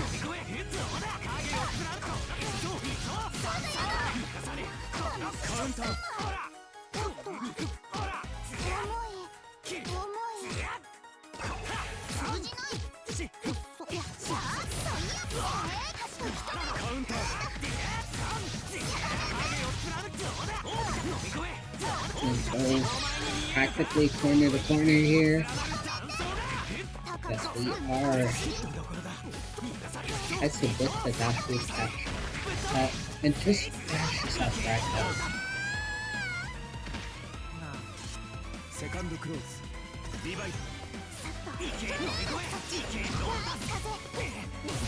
Ooh, the counter fireball pulls and works.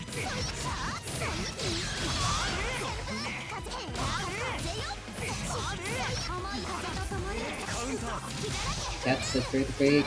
Let's take the wind shield to the OP right there.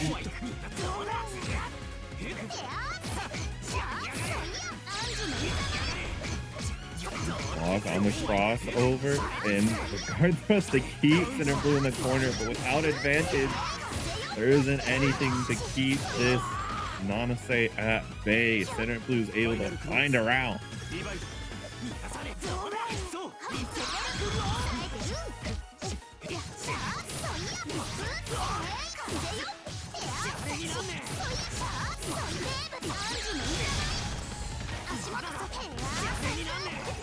That's by the overhead right there.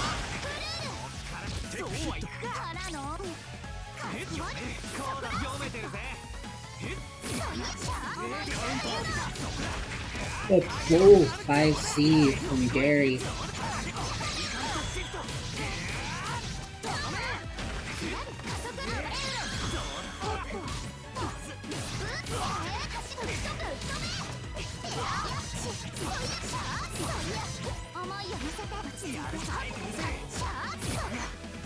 Use of the extra time provided by the disc to get the concentration too.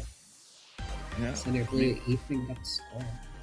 Sometimes you go for a setup, you try an auto time. Sometimes you just want to concentrate a bit. You know, really think about what you're gonna do next and not give any information away.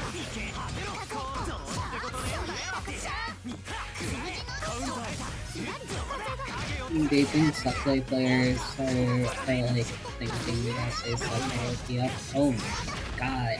Again, the TP getting caught. Making the most of it. Hyde Tito, the character that you are 50%.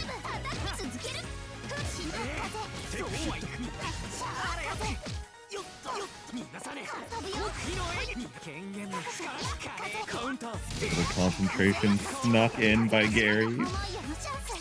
Now, Center Blue has a little bit of control, gets a counter hit, only gets screen position, and GaryButternubs with the counter. That's the round. Back to set point we go.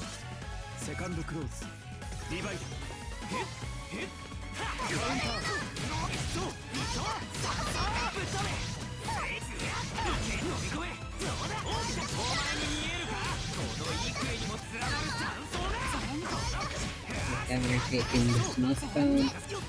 Not able to finish our combo. Getting tagged by the normal again.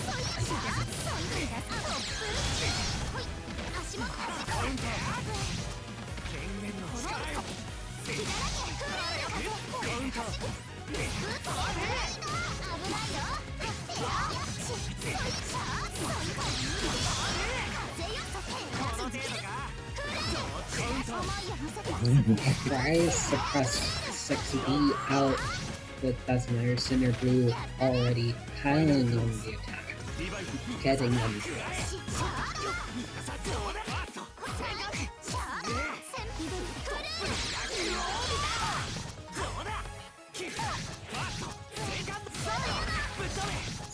The button might be there.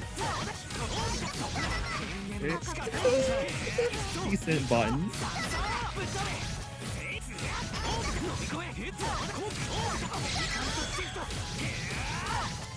Take this knockdown here, and we try TRM, but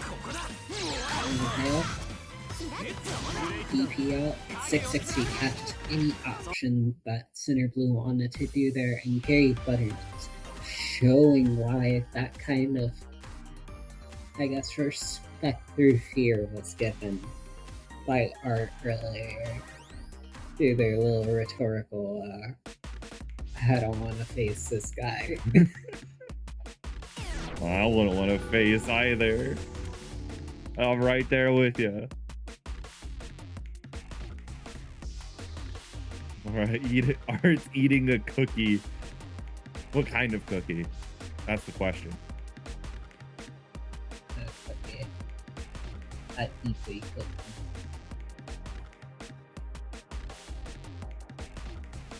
The most important thing is that you're having cookies, but you're not sharing with the class. Did you bring enough for the class, Art? Or at least enough for your commentators?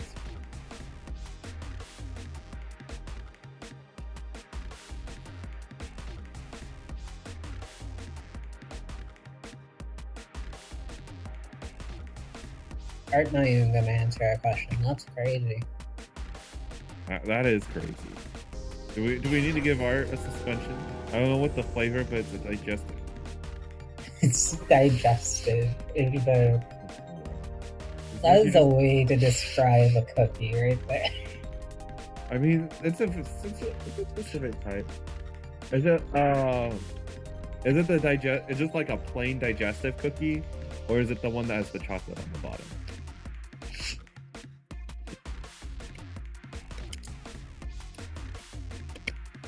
Yeah, I'm assuming it's the McVitie's brand, unless it's just a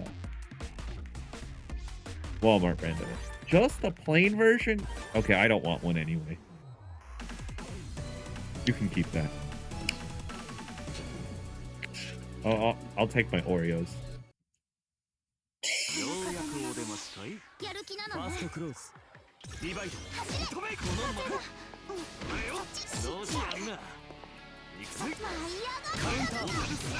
I'm under the assumption that we're going straight into winner finals here. And this will be at first to 3. The GameStop trade button, big 4B.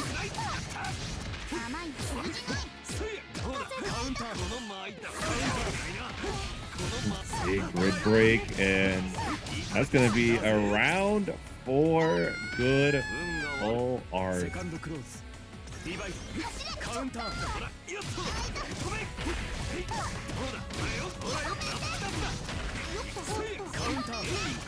Another big frame track from Art right there.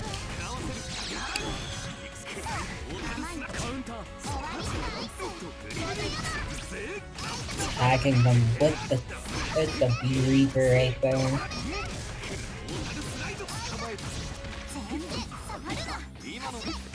Guard throws out, and back throw time.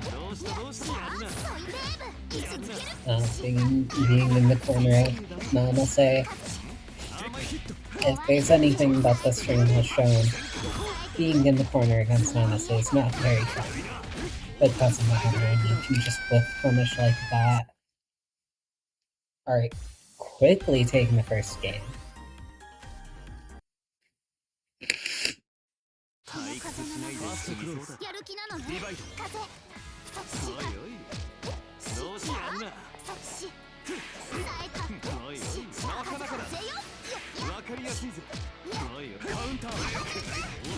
The massive size and speed of Gords 2B showing itself fully there.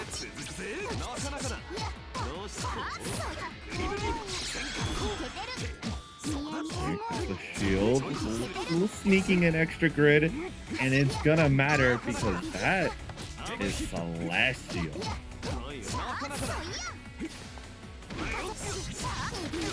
Big whip punish there from Toxic.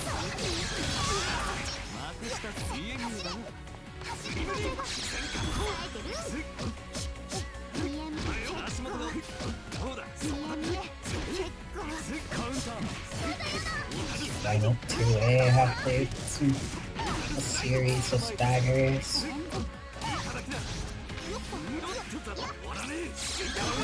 Sees the red mist, knows that it's perfect time for a reversal to be let free.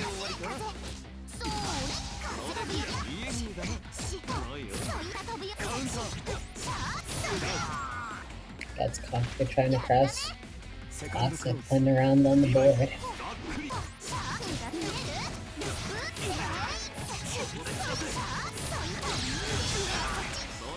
That's 6-6 FF.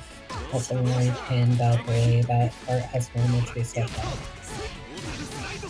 Sometimes it kind of just be like that. You gotta roll with your punches.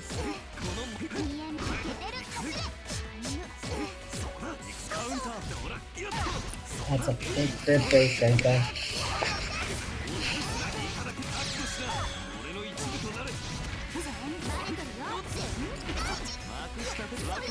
Deal from Toxic. Spin the meter while we have it.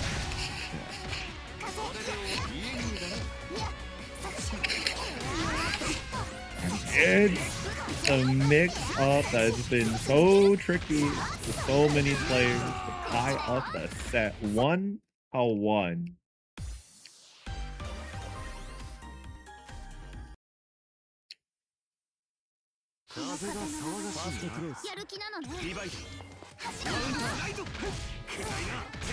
Immediately the big 2-3-6.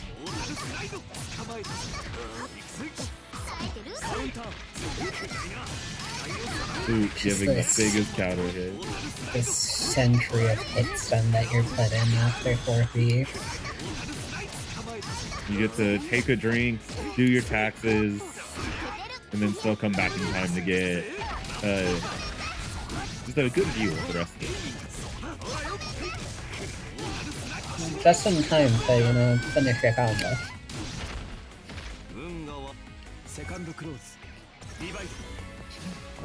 Art. Good step forward, trying to get up in the lead once again for the set.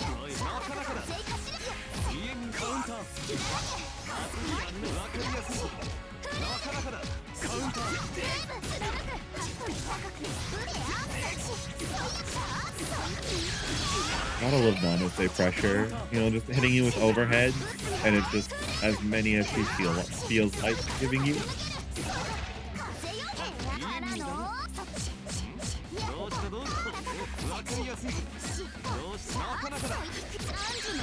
Art is just having a down back for dear life.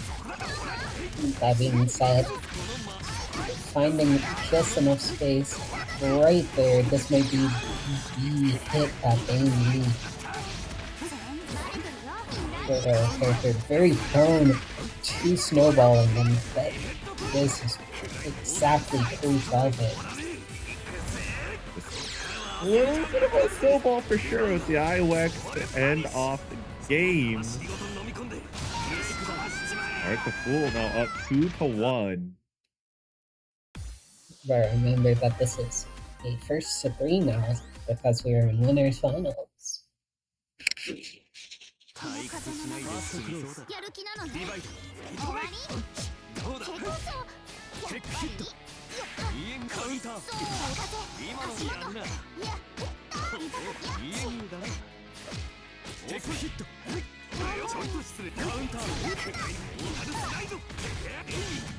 Art still in the lead.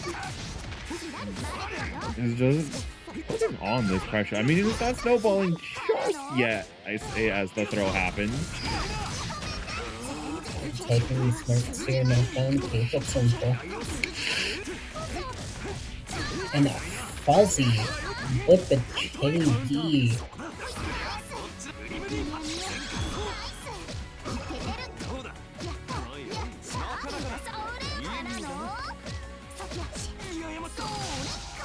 TRMs. Alright, detect this time. Trying to go mix over mix, but no left, right catching out. Art finds one throw. Gonna run up, do it again. Third time.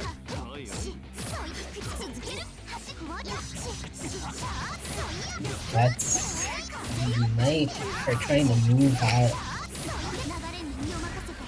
Toxic spending it all. Trying to kill here.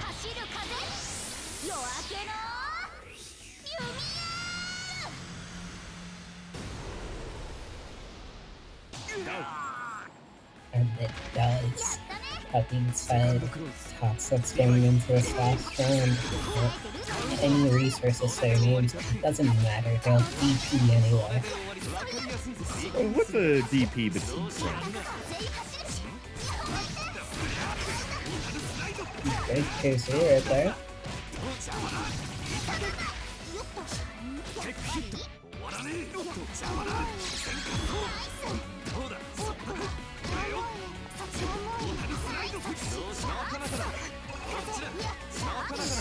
Immediately getting celestial just by trying to shield as much as they could.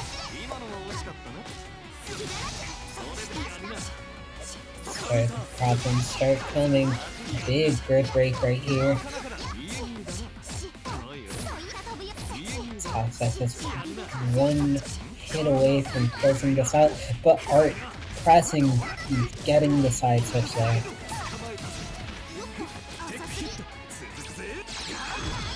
CS has to keep their turn. Great tick throw. Again, another throw. It doesn't matter. Toxic being able to press out the corner and goes into super. Just as quickly as Toxics was able to get up 2-1, Art was able to get 2-1. Toxics is now there. The same point. Game 5 to go in the distance. These two players are throwing everything that they have at each other.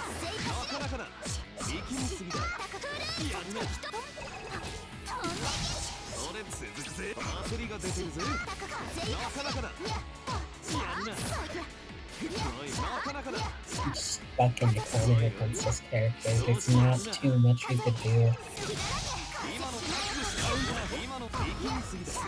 They definitely got out in this character so heavily touched. Enormous. The 2A, the mash from Toxic is too good.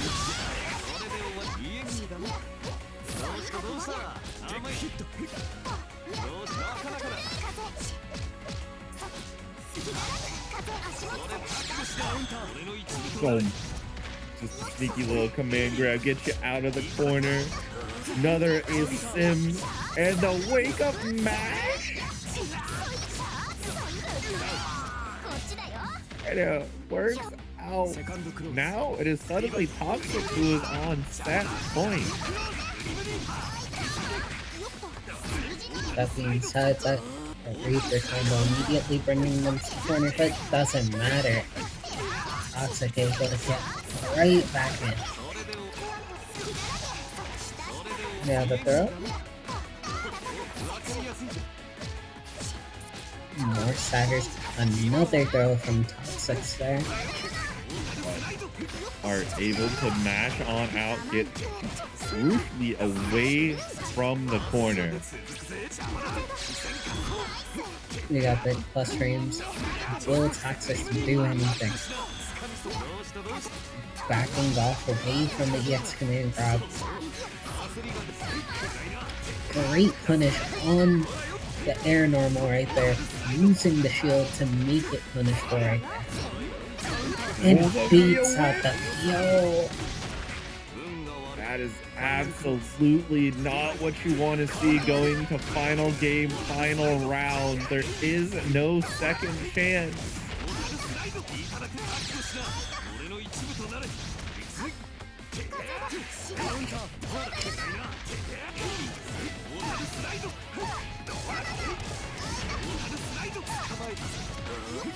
Now it is a mash from Toxic's able to get out of the corner. The guard thrust and put back in the shimmy up punish. That's going to be amazing for Toxic. You get to live this interaction solely because that counter hit was not found. That being said, it's not that much better. And with the 2C straight into super, are closing things out. Unfortunate situation, but that's just how it be. For a second there, it seemed like Art lost control of the game, but they put it back together. Art waiting in grand finals for whoever may come. Star saying the faith has never waned. Suspicious.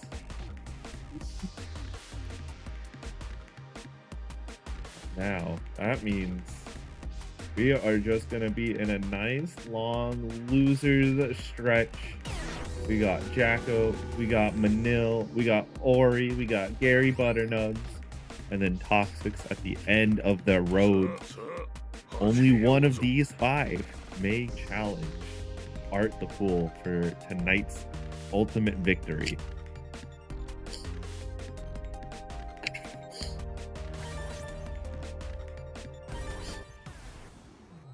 As Buggy says, the super evil neighbor machine claims another neighbor to bend the machine. Just adding to the tally, it seems.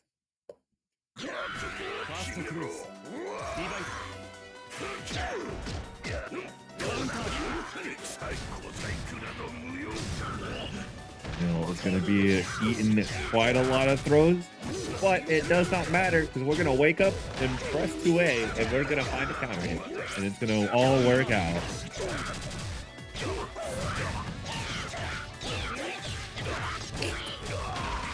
Taking them to the corner here and sending up the worms. The bugs are back. But it does not matter. You will be pressed on by Jack O. It will work.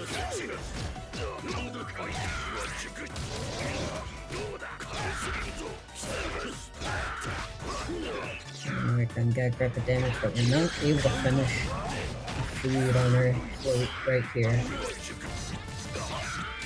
The hand goes through the projectile right there. Zoom on in a little bit here, a little bit there. Buzzes up around right there.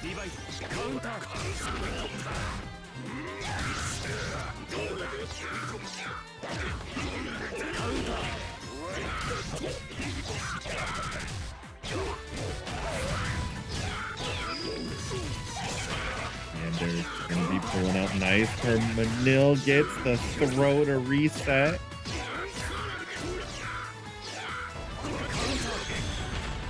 Not able to catch it there. The projectile just goes straight through. Back up, catching the mash. It's become heavy. Spun it all.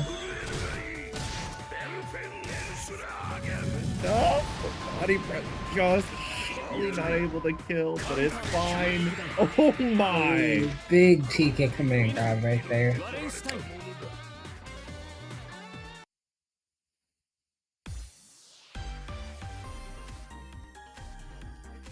He didn't have to do it, but he did. I mean, sometimes you just gotta let your opponent know.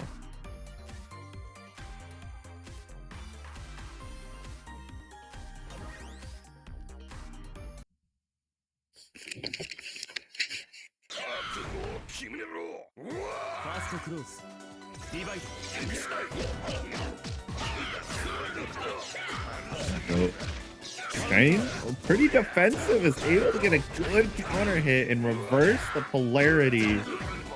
Manil gonna have to be defending outside of 2A range. Yet again, the swipes reappearing as such a great anti-air option.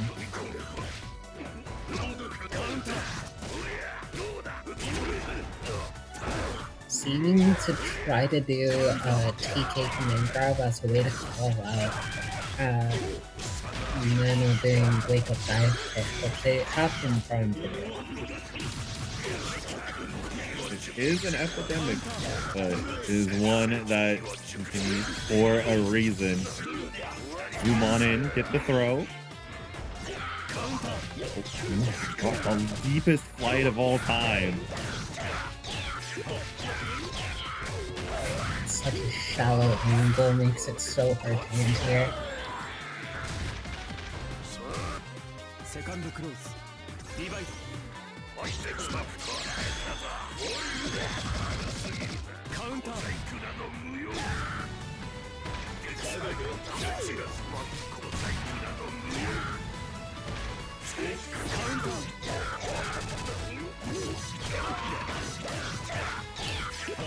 That's the side swap here.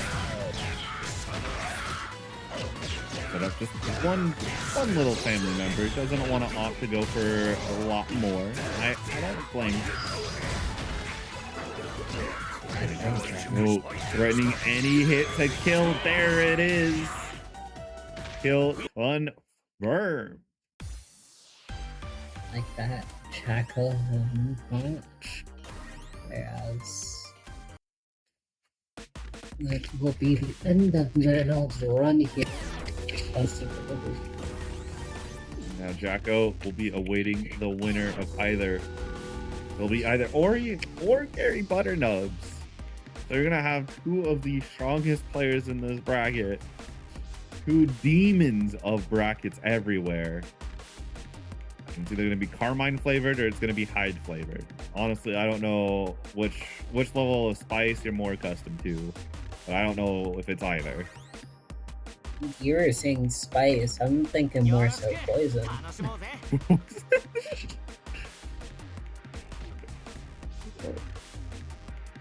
I'm trying to be a little bit nice to them at least.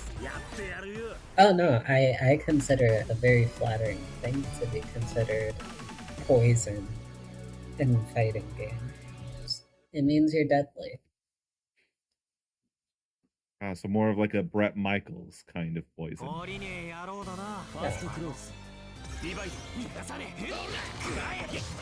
Both of these players have massive threats in this bracket. You already see that with the shield on the air normal, making that punishable. One grab. This is gonna start a big old loop.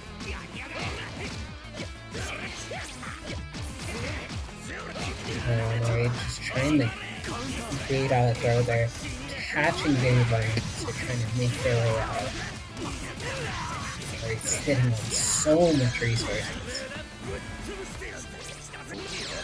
Yo.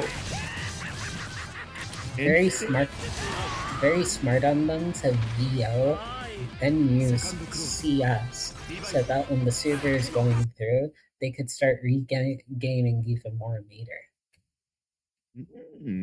I see.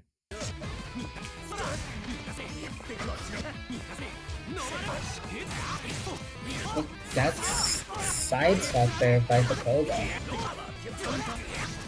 Many such cases, and right now Gary has just been pulling more huge reversal of fate here. All of a sudden, Ori's the one on the screen backflip. Very, very unfortunate round there for Ori as well. Gary being able to make the most of that.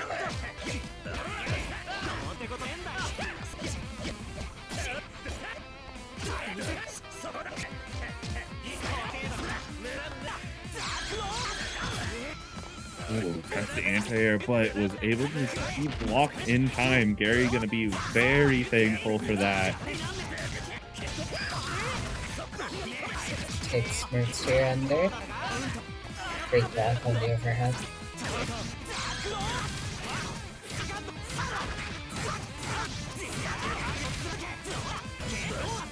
You can be so sorry when you don't see it coming. It doesn't matter. So can command grab speed for reversals.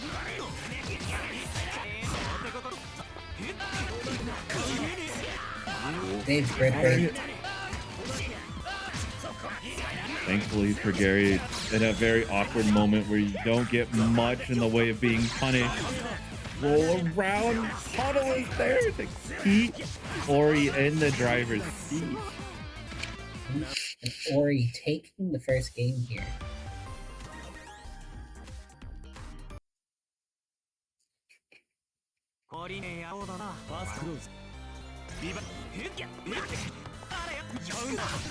Oh my god, a run-up throw? Are we playing Guilty Gear now?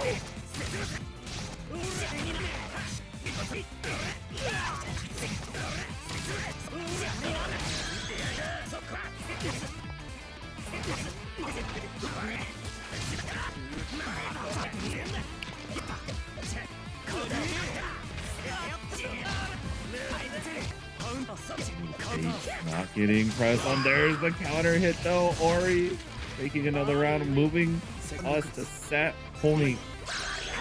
Will this set be closed out? Counter hit might be a big signal.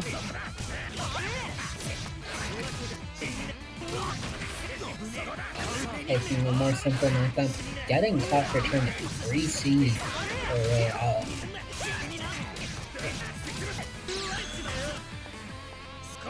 It's not looking great for Gary.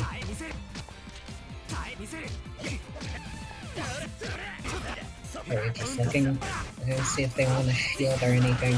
Gary finding a way to press out. This could be the touch that they need. And the 6B, but not able to finish her combo. Ori, if they could keep this simple, and they do. Ori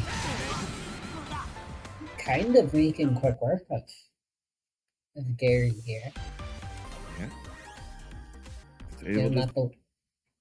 Even at the little signs of life that they had, it didn't seem like Gary was fully there or fully able to put it together.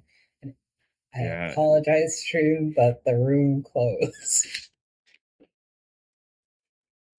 Sometimes it be like that. Yeah, and it did really feel like GaryButternubs was able to, take one step forward, and then Ori was like, good job. Unfortunately, I am 3 steps ahead. Again. Start catching up. That is the kind of player Ori is. After having faced them in other games, having faced them in Uni, they are very much the kind of player that if you take a step, they are planning out their way to take 6 steps ahead of you. And a massive thing is having to try to catch where they want to be. That is a terrifying player to fight. They're a very funny person. Big fan. Big fan.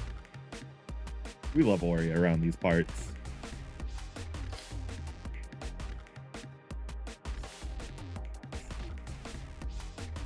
WWE. That is something that they will understand. Little inside joke.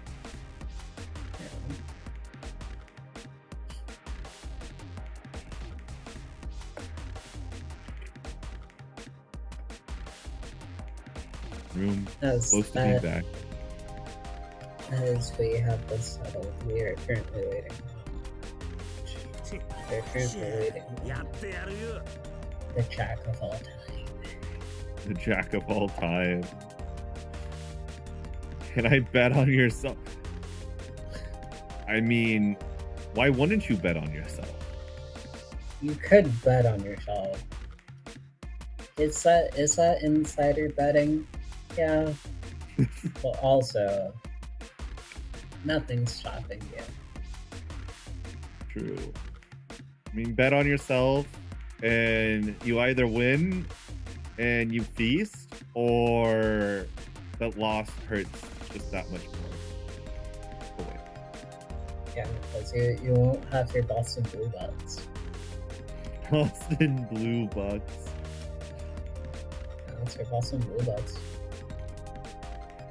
I'm gonna put some. I'll put in some more. Let's go up to. I also put something on. There we go. Nice big pot for the winner of the bets. We have a lot of bets in here. This is what we love to see here. Things getting serious. Gambling's bad until it's for make-believe such bets. And it's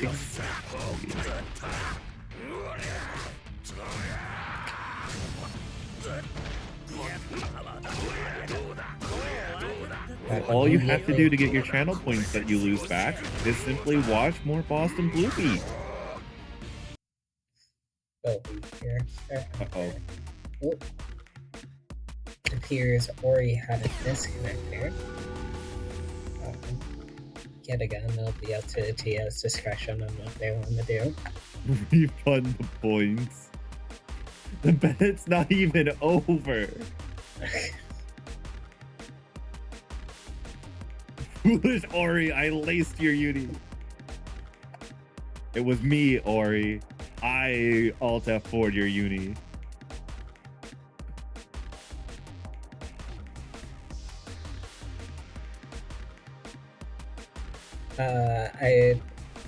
I just saw it in the uni matchmaking chat.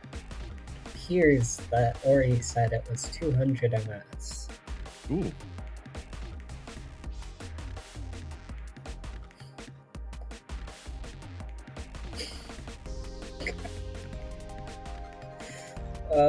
Something very funny is happening at that uni matchmaking channel. Alright, I gotta go take a gander. There's the place. Kind of surprisingly, they are both East Coast, so could just be something to like. Let's blame Cyclone Zero. Let's blame. Is Florida the Italy of the United States? In terms of internet. It might be. It really might be.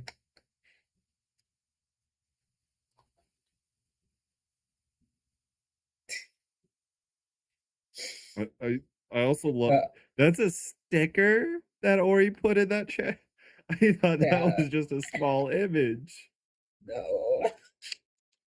The art saying Jack's just killing people.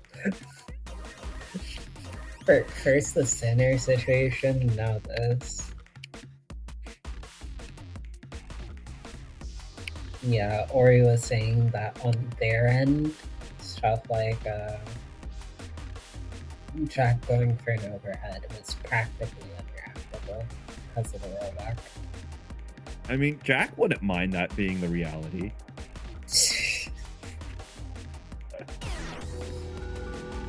Jack's fans wouldn't mind that reality. He's truly the Jack of all time. The deer to Jack's house to eat the fiber optic cable. just gaslight Nara's deer into thinking that the fiber optic cables are Shika Senbei. Oh my god.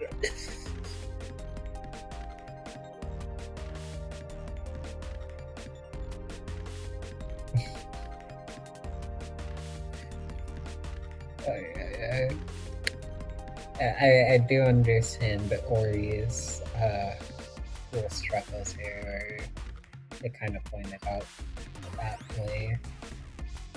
They waited like an hour to play in 200 MS. They're probably not feeling very good. Yeah. Something win Ori. That's the kind of enthusiasm we love to see for our players. Simply just tell them to win and they'll do it. Something. Just go win. How hard can it be?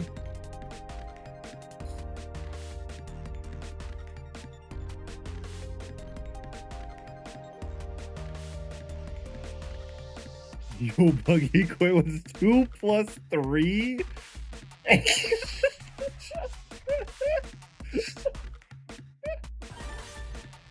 It's a wild statement to just ask somebody. I knew you could do it, Go. Thank you, MC Parking Lot. Shouts out, Lucky. Let's go.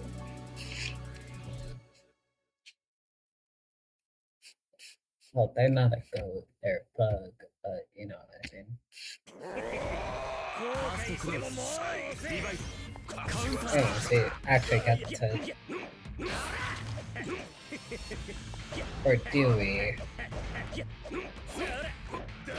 You're feeling it out? I'm unsure. I suppose not.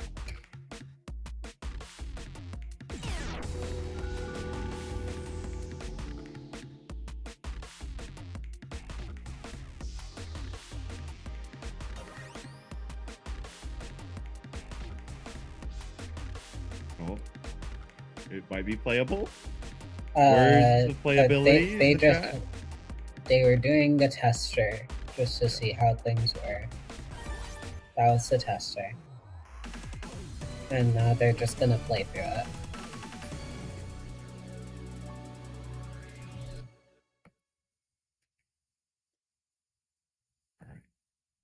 For real this time. Hopefully. Jacko and Ori as our last best of 3.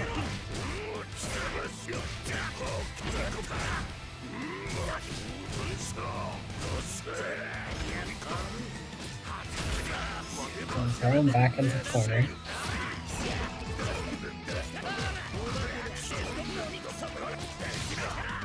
He's gonna run up throw. Alright. Okay, great.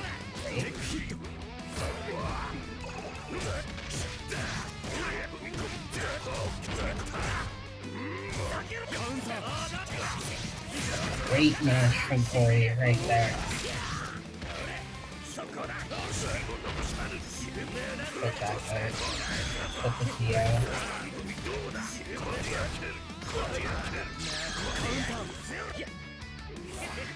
Great, using the crystal to smite there rather than trying to fight the projectile war.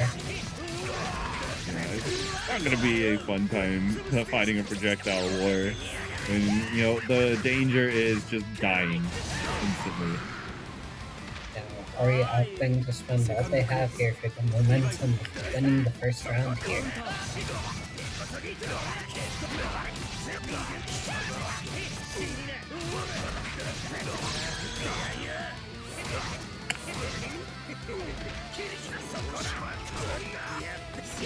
Get a guard camp fall from back.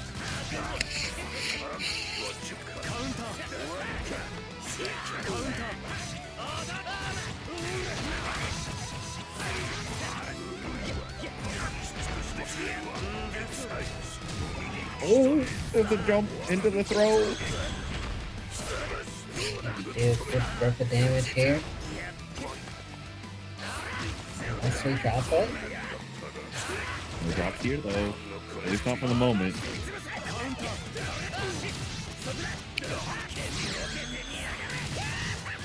Yet again, we keep it simple here. Just to close out this round. Ori taking the first game of this set here.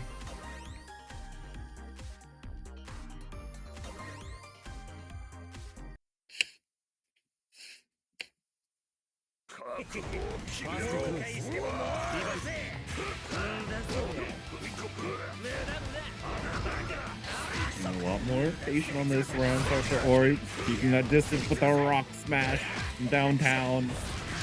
Now the distance is closed, but it's a back throw from Ori that's going to be the signal for one player to start advancing.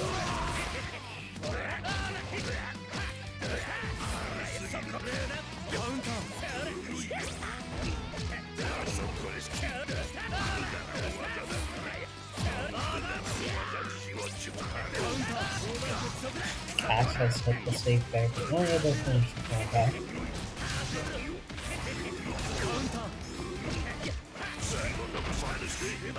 Alright, gets the veil off.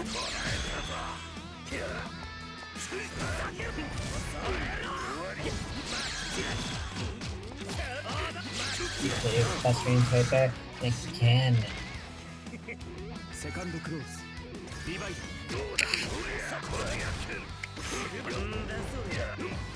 Jacko trying to stay in the bracket. It's been very tough. Ori is just actually a wall, almost dealing more damage by characters mechanics than actually Jacko's been able to do, but he shift. Jacko's getting double throws. Good block on the overhead, but gets hit by the command grab.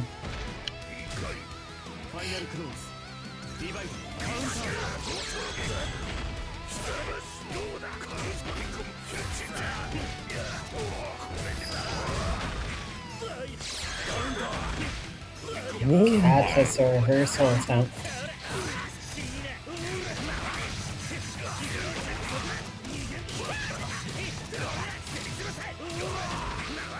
But that's not down. Nothing special in terms of Loki, but cracking them open with the chain.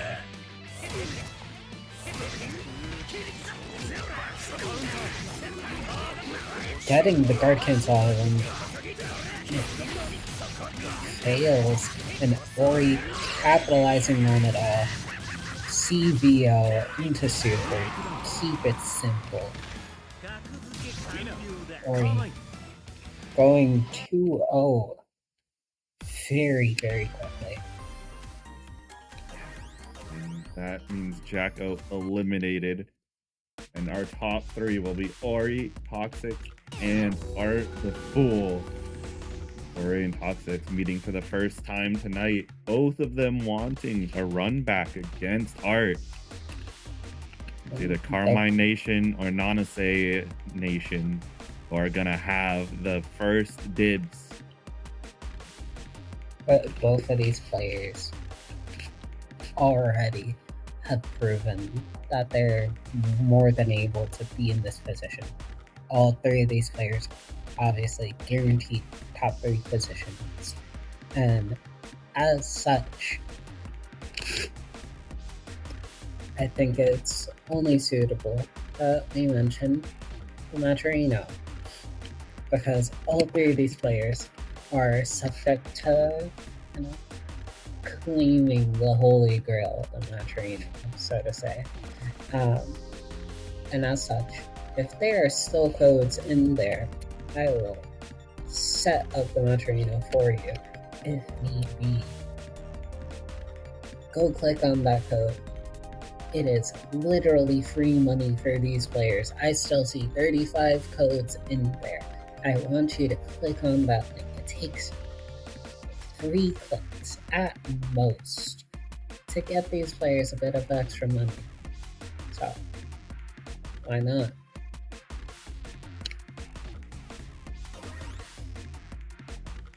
Right.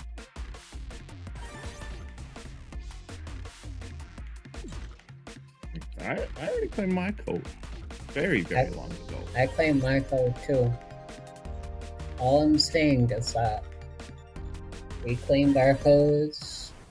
There's 100 people in this stream right now who could also claim their codes to make sure that these players are showing up and showing out.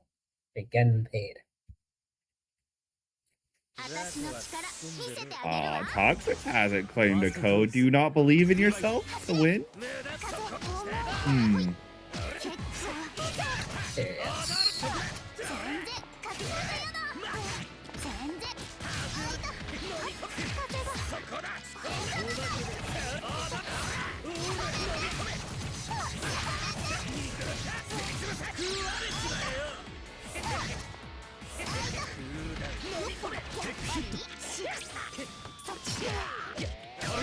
Okay, let's stop quick.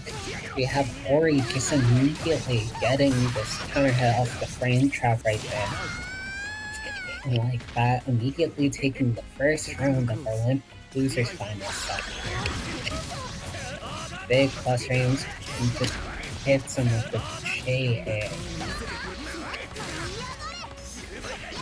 So health back, but doesn't matter when we BP.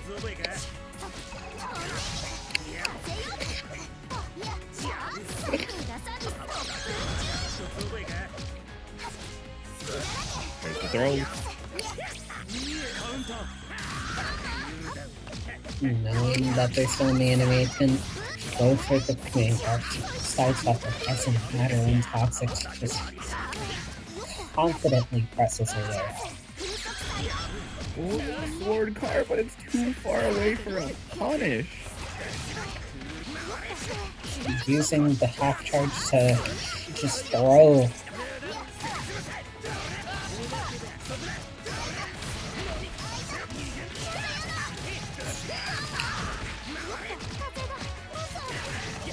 And Fuzzy's right there with the JA. Are they able to put it all together? They are. Ori taking the first game of our losers final set here.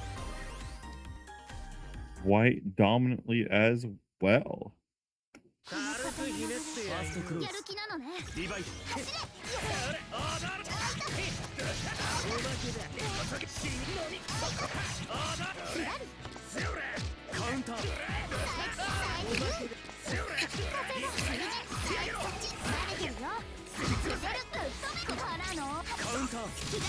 Ooh, that's a big grid break.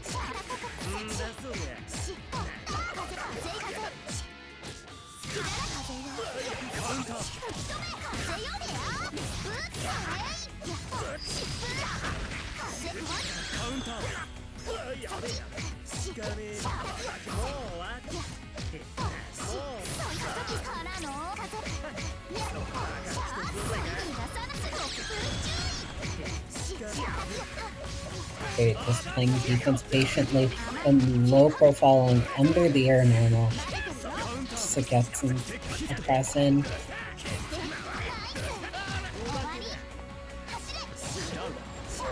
And just a run up 2B is enough to close out that round.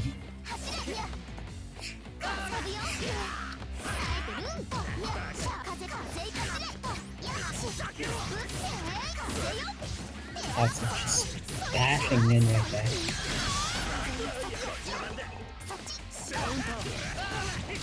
That's a massive sweep right there.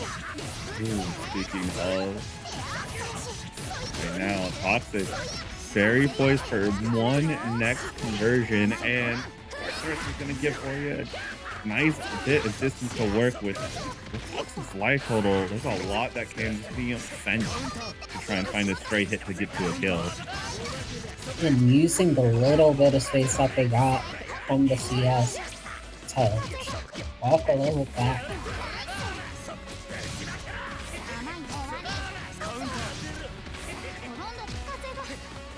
Corner where everything goes down for this character. DO and tries to DO back, but safe jumps in.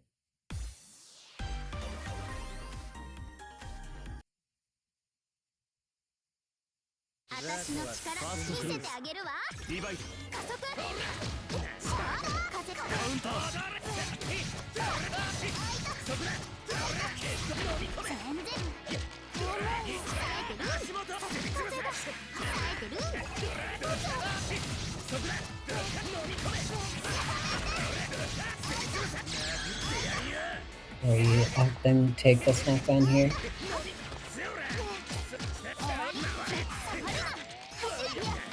Guard cancel from Toxic.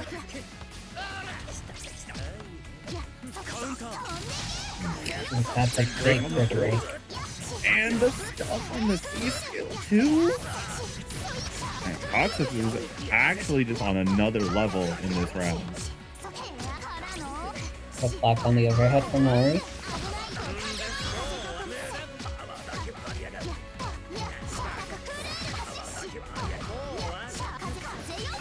Just so much grid on the side of Ori here. It doesn't matter when you 3D into Toxic's loving arms. Toxic takes a round, but Ori, since they see us, they have all the meter that they could ask for. Another run up throw from Ori. Right into the sword of Toxic. And this is going to potentially be just a repeat of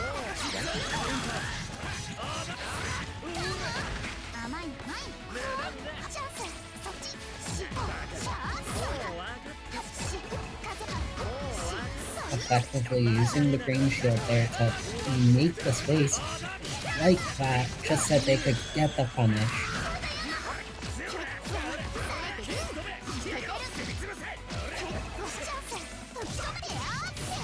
Great aims here from Toxic.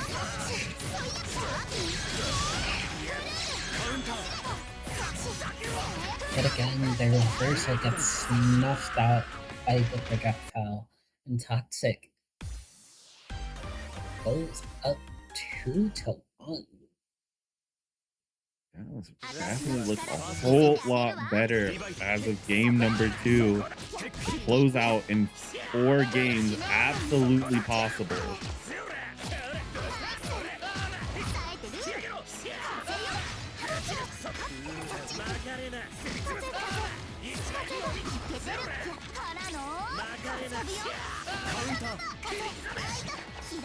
And now China's zone is supposed to cross out. Simon getting the hit to get in here. So Carmine works his magic here. What's the mix? Just straight up command overhead.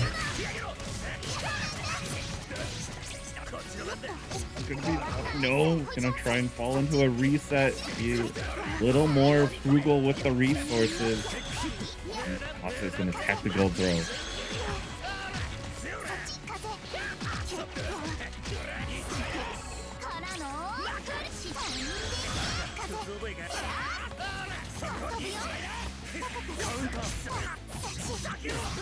The JA converting even though it's invalid. Great realization from Ori there. Realizing that the puddle was there and could do the job that Ori needed.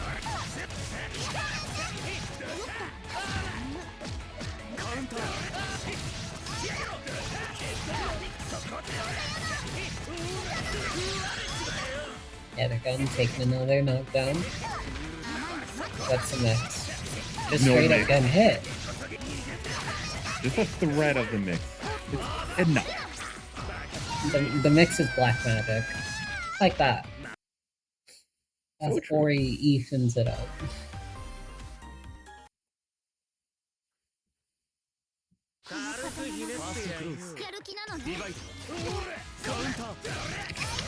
Getting the frame trap off the dash C there.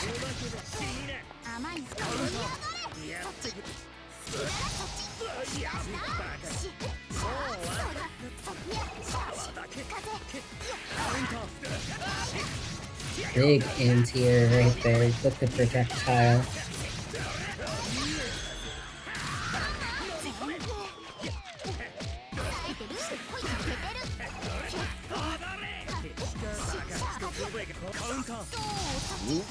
Great on Toxic, whipping the JA to bait out the shield. Gotta get another good break off the throw. So many overheads coming from the side of Toxic, and the CS into the anti-air. Toxic like 1 round away from taking the shot. The run back is within grasp. The only question is, can you close it out for sure? It doesn't matter, just straight overhead.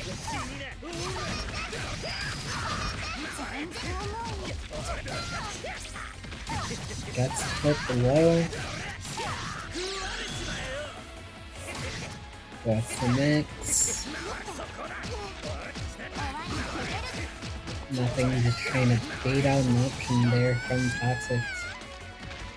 It does make sense.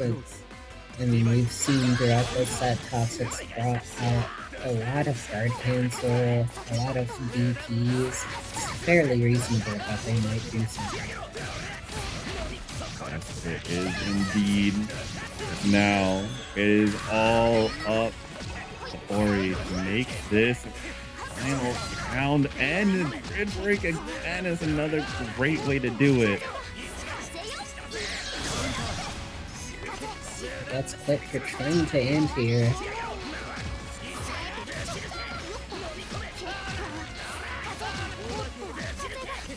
Continuing the zoning game here, but as they do so, they are draining their own life. Gets a grid break right there. This could be big. And the 2B counter hits. And Ori is going to get their run back against Art. What a performance right there. Man, insane stuff. There we go, Ori. Gonna be our final challenger to Art the Fool, the run back. Will it be a different story? It was 2-0 in winners semifinal. Now with the potential of having to do 3 sets, or 3 games into winning 3 games, could things be different at all? Those at most 9 consecutive games that you have to win. Not consecutive, but at bare minimum, you're going to have to deal with 6 games against someone who beat you kind of convincingly in winners earlier in bracket. So perhaps Ori has thought up of a new plan, or just realized what they needed to patch up.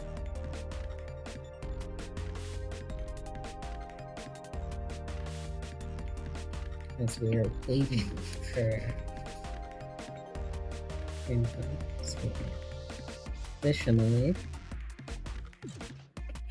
we have, if you are enjoying all the action that we have here, join us every week for Boston Blue Weekly. We're here practically until the heat death of the universe. We will be taking a very slight break for even each episode, as the Boston Blue Week crew are running Boston Blue Week each episode July 18th and 19th in the Weston Waltham in Waltham, Massachusetts. There's Start GG if you so desire. And I don't know about you, Kofi, but these games look quite appealing to me, don't you, Brick? They're very appealing games indeed. And on top of everything you see here, all the big names, you have more on the side as well. You have, your Vampire Savior, your P4AU, you've got KOF, Virtual Fighter, City of the Wolves, you've got Type Lumina over there, them's fighting herds. And if you want something not fighting game related, there's also an Uma Musume bracket going to be held by the wonderful Sayada, going to be on that Friday evening. It will be next champion meeting conditions. That is Nakayama, 1200 meters, right-handed, sunny conditions, firm course, great mood. Get your best 3 ready. Get on in there. It'll be much a pleasure to see you there. I will be there, so feel free to say hello. If you don't say hello, I'll be very sad. But I would be very happy if you all pulled up, just as I'm sure most of you would be very, very happy about XQXL, one of our good friends over at North Carolina, and their scene over there, going on October 3rd and 4th. registration is live, and all the same games that you saw at Beach episode, you want to experience them with a different community, a community that is also quite good. Just giving a shout out to our good friends there. They have all sorts of stuff. They'll have Tocon, they'll have Avatar, they'll have all sorts of stuff. They have association with the VSAF Makai World Cup as well. Just a pleasant, awesome place to be. And that only one match remains as our grand final set, a run back between Art and Ori. Now, if you go back and watch the set between these two earlier in our stream, it did appear kind of one-sided. Yeah. Which is uncharacteristic of Ori. Ori, obviously, since they came back here, they're in Grands now. Yeah. Maybe they're ready. It could have just been a bad set. It happens. Do you have any predictions?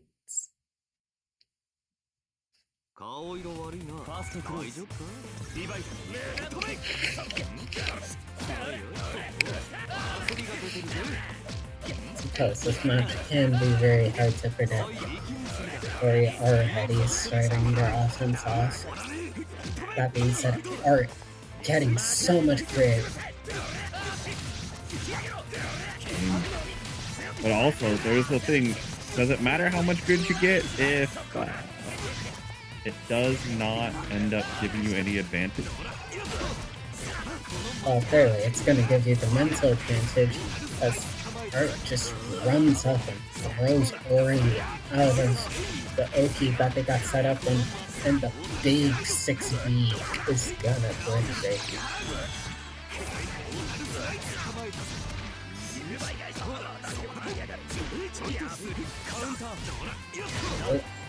Since they get the tip of that Breeze either, if it's green shielded, you're so close that you could just run up and throw right there, just as Art did. What an amazing conversion here from Art as well. I apologize, stream. I apologize, chat, by the way. The stream layouts flip. We'll get it handled, and speaking of handling it, Ori with the back throw, gonna be putting Art into that corner. Yes, doing nothing, but looking pretty. Amazing catch at the projectile right there. He gives us the threat of the unblockable right there. Beats a throw out. Ori already looking way better than they did in this one, in their previous sites. That said, Art is just as strong as they were beforehand as well.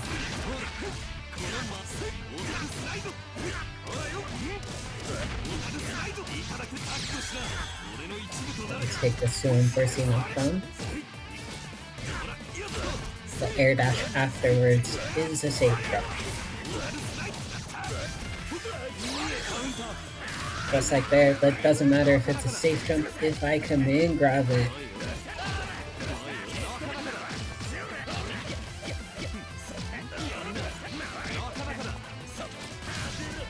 Art having so much grid, but it doesn't matter if you get throw-weighted like that.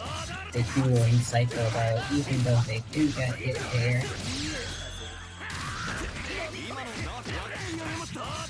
Oh my. Double overhead, Ori.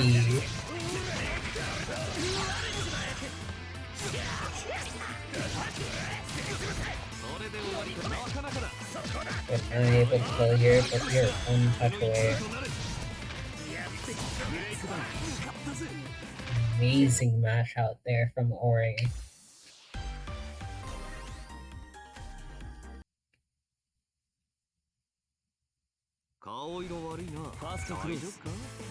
Right, putting a lot more together there.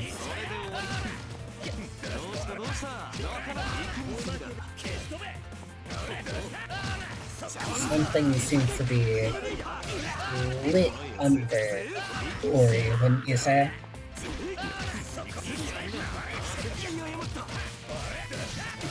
You know, this fire hopefully not being drowned out by any of these puddles.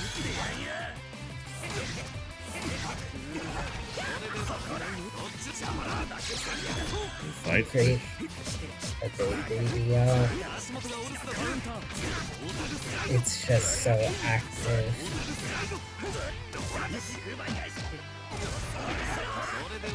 Great duo from Ori right there. And he makes them guess right there between the Korean grab and the regular option. The regular team. It doesn't matter, we're just compressed. That's one of those options that you do and you're just that confident. And it seems like they're just not letting Art get any of it.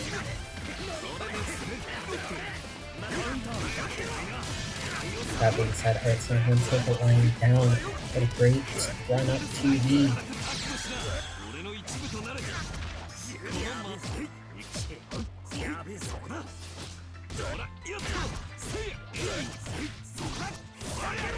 Big throw here.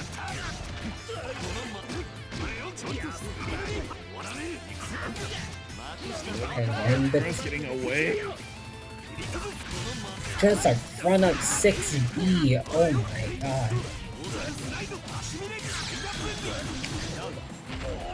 I talked about earlier those kinds of plays that you only do when you're really confident. But these two players are puffing their chests out. Like, they're just trying to see who's the biggest person in the bar right here.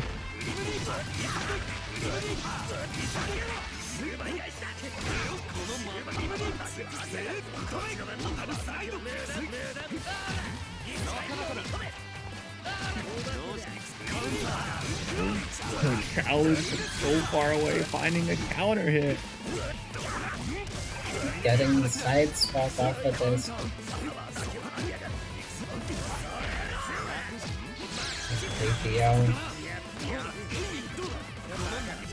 Yelling back, it doesn't matter, you get hit by the 6C.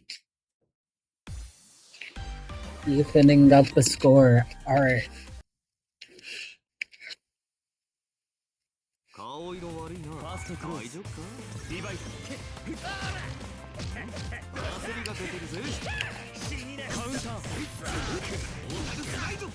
Very confident presser from her.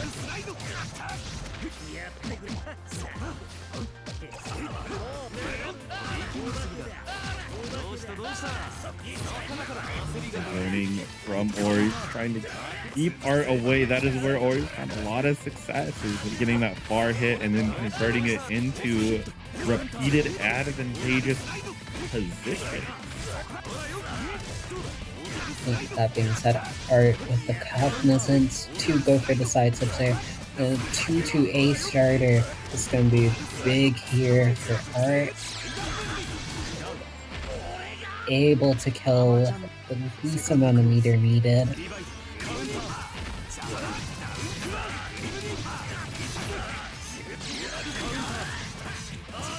Just reversing back. Both of these players never want to let up their turn.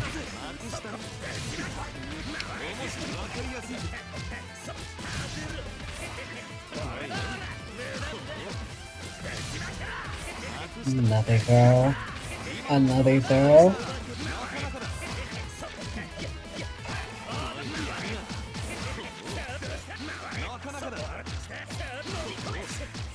Are just making love to down back right here, and they get hit, realizing that they sort of got checkmated by the command grab there.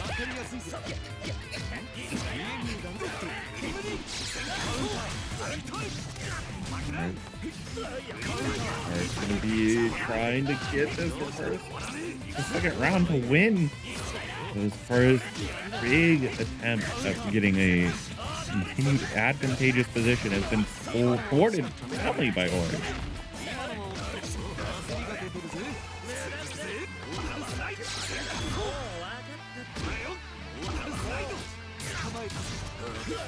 Unable to contend and ground.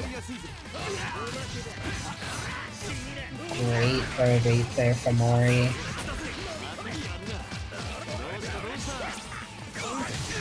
Catching the green shield right there, and Ori one game away from a grand finals reset here.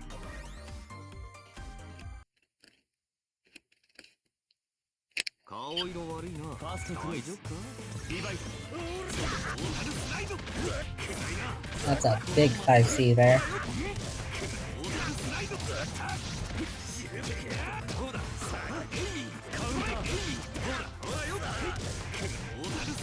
After 2-2C, it's going to be taking a significant amount of damage here. Actually, wait.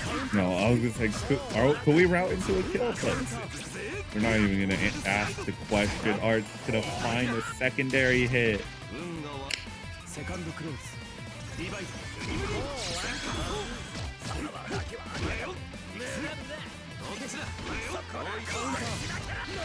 And with all the confidence in the world, just runs up to throw, just knowing that Art is going to try to just shield to get resources.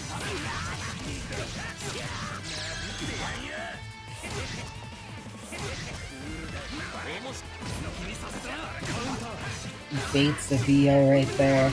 Even though they can't get the punish, they do get it off of the negative edge bomb.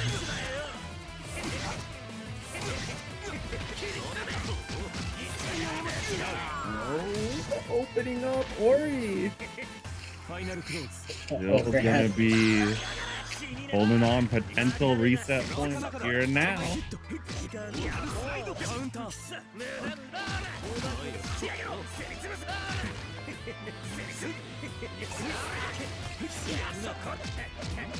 Ori just getting very slightly ahead of Art in the cycle war.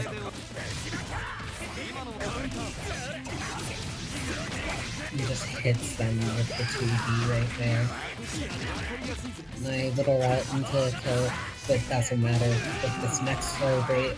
And Ori with the grand finals reset right here. Absolutely different set than when these first two met.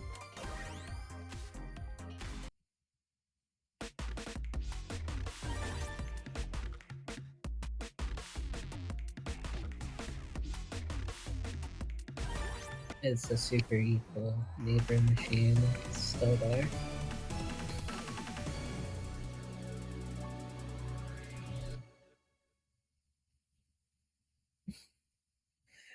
The crowd seems to be firmly behind Ori right now. So many people just behind her. It seems like she's playing explicitly not to let them down. Art, though, might not have all of the chat behind, but does have at least one person. That is enough. Immediately routing into super, might as well use all the meters that you have, and maybe 2B hits like a truck here. Ori confidently just pressing out with the CS. Not able to finish what was on their plate. They'll be paying so dearly for this. For making very good use of the CS gradually, giving meter back So using the very long animation to make up for it.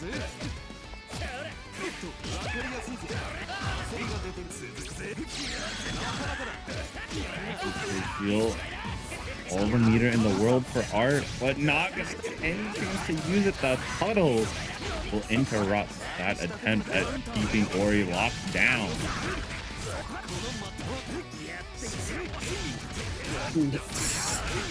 Max Ori over the head with the 6B.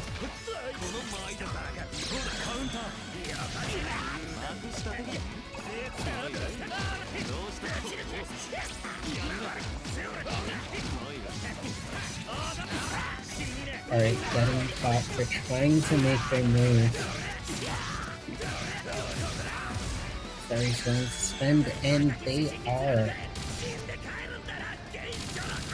Spiky enough. And it is. Ori evening the rounds right now. But very much down on resources. Good block on the double overhead, but gets hit by just how active Dash C is. Another throw. This combo is going to send Ori down to just about 50% with the more resets available.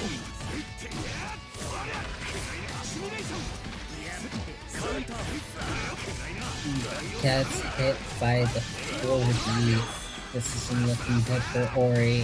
As Art supers and takes the first game of this Grand Finals reset.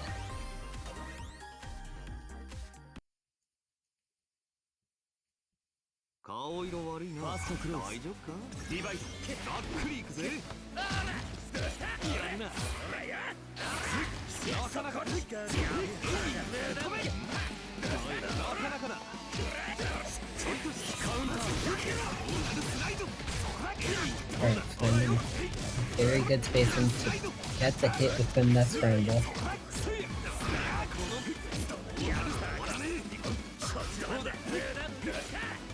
Good on Ori for not getting the green shield there.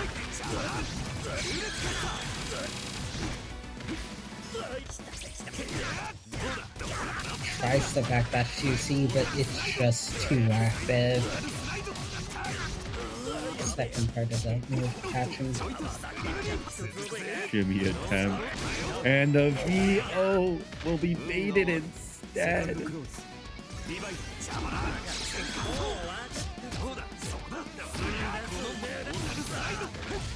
Catching the backlash with the 236.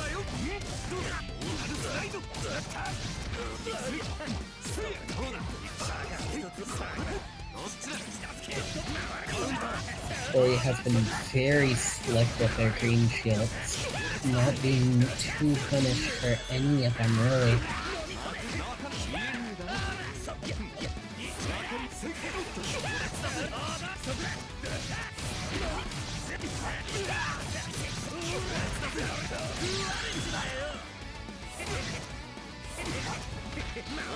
Take this move on here. Good block on the fuzzy from Art. Not gonna shield, but unfortunately the IW going the wrong way. Not punished though. Very fair. It is a somewhat difficult super to punish.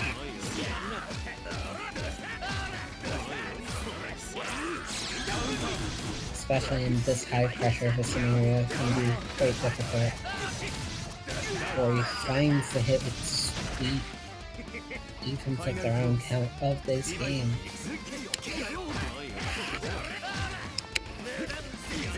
They can rekindle the flame that they once lit during the original Grand Final set.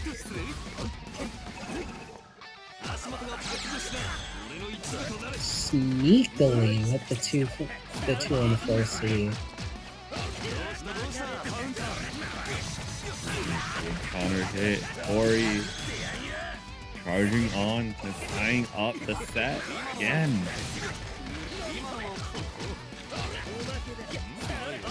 Flex it though there. Big overhead.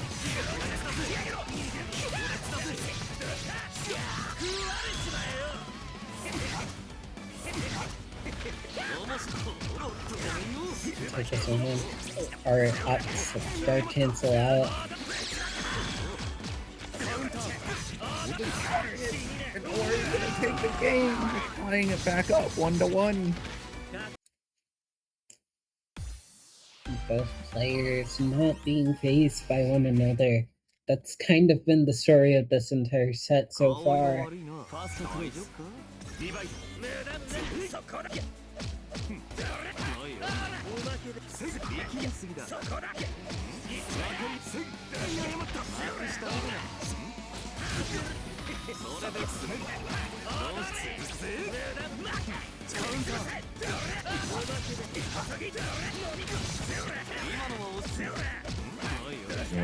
Falling out into a reset for Art. Art can be holding firm with this life advantage. Both players whipping big specials. No big punish on either side. Just as you say, but the 2C leads into a situation where Ori can get the hit with the projectile there. And TRM's right there off of the wheel and goes up around.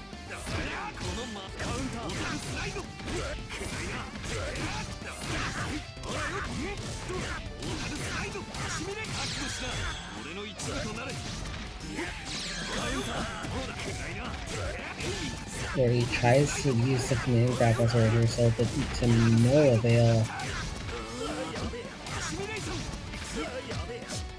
And the summation here. Another one. The second sim is a win, not an if. You have to actually spend, you actually have to spend 100 for it.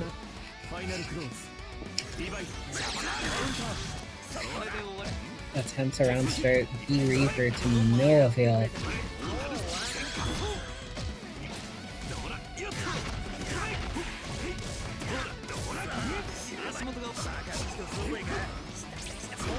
Or just making it in time for the cycle to win it.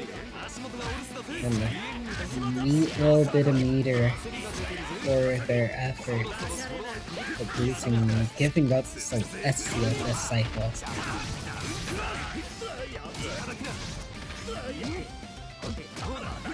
gonna be very, very troublesome like that. And that's gonna be Art back in the lead. Now 2-1.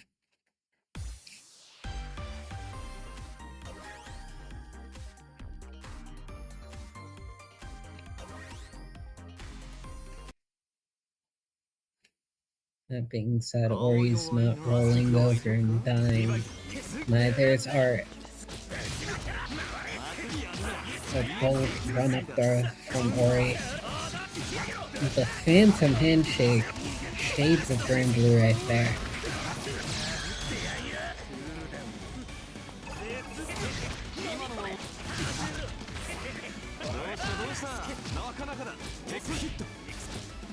Great throw attack from Art. The defense has been quite good, even despite Ori's amazing offense.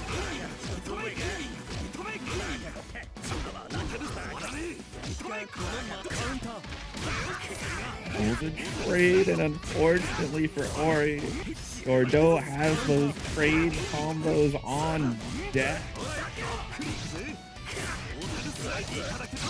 And take this into a super here and not able to kill. Is this a chance that Ori needs? Or it could just be a chance for Art to greed a little bit extra meter before going into a set point. Wow, so much. One throw. And just gonna reversal on through. Still a lot more meter than if that IW had killed.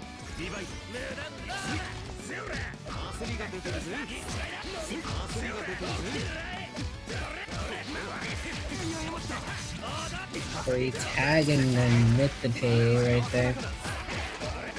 Not able to get enough on the grid for it to matter though.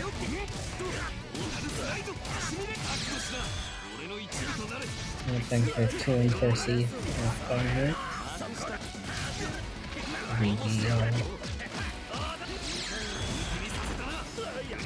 Yo, away. A throw. Okay. Ori gonna be in a very tight position. You live most combo starters here. That being said, that could break into that 5B, and Art will be taking this grand final set in our tournament for the night. Our Boston Blue Beat July 1st edition champion, artthefool. Congratulations to all the players who showed up. Ori, after having an amazing showing, not able to put it all together, are able to come back from all that Ori was throwing back then. Ori had such an amazing run. Had a really amazing, just outstanding first set of grand finals. And then Art was just like, all right, let me remind you why I won winner's semifinal of it 2-0 and just came back swinging super hard. Like Hulk coming back through the green door. And that being said, it has very much so been a pleasure to be with you all for this glorious Boston Blue Beat Online. And I have been... It's been very much so a pleasure to be with you as well, Kofi. We will be sending you to, raid one of our very good friends. And I hope you all have a very, very pleasant night.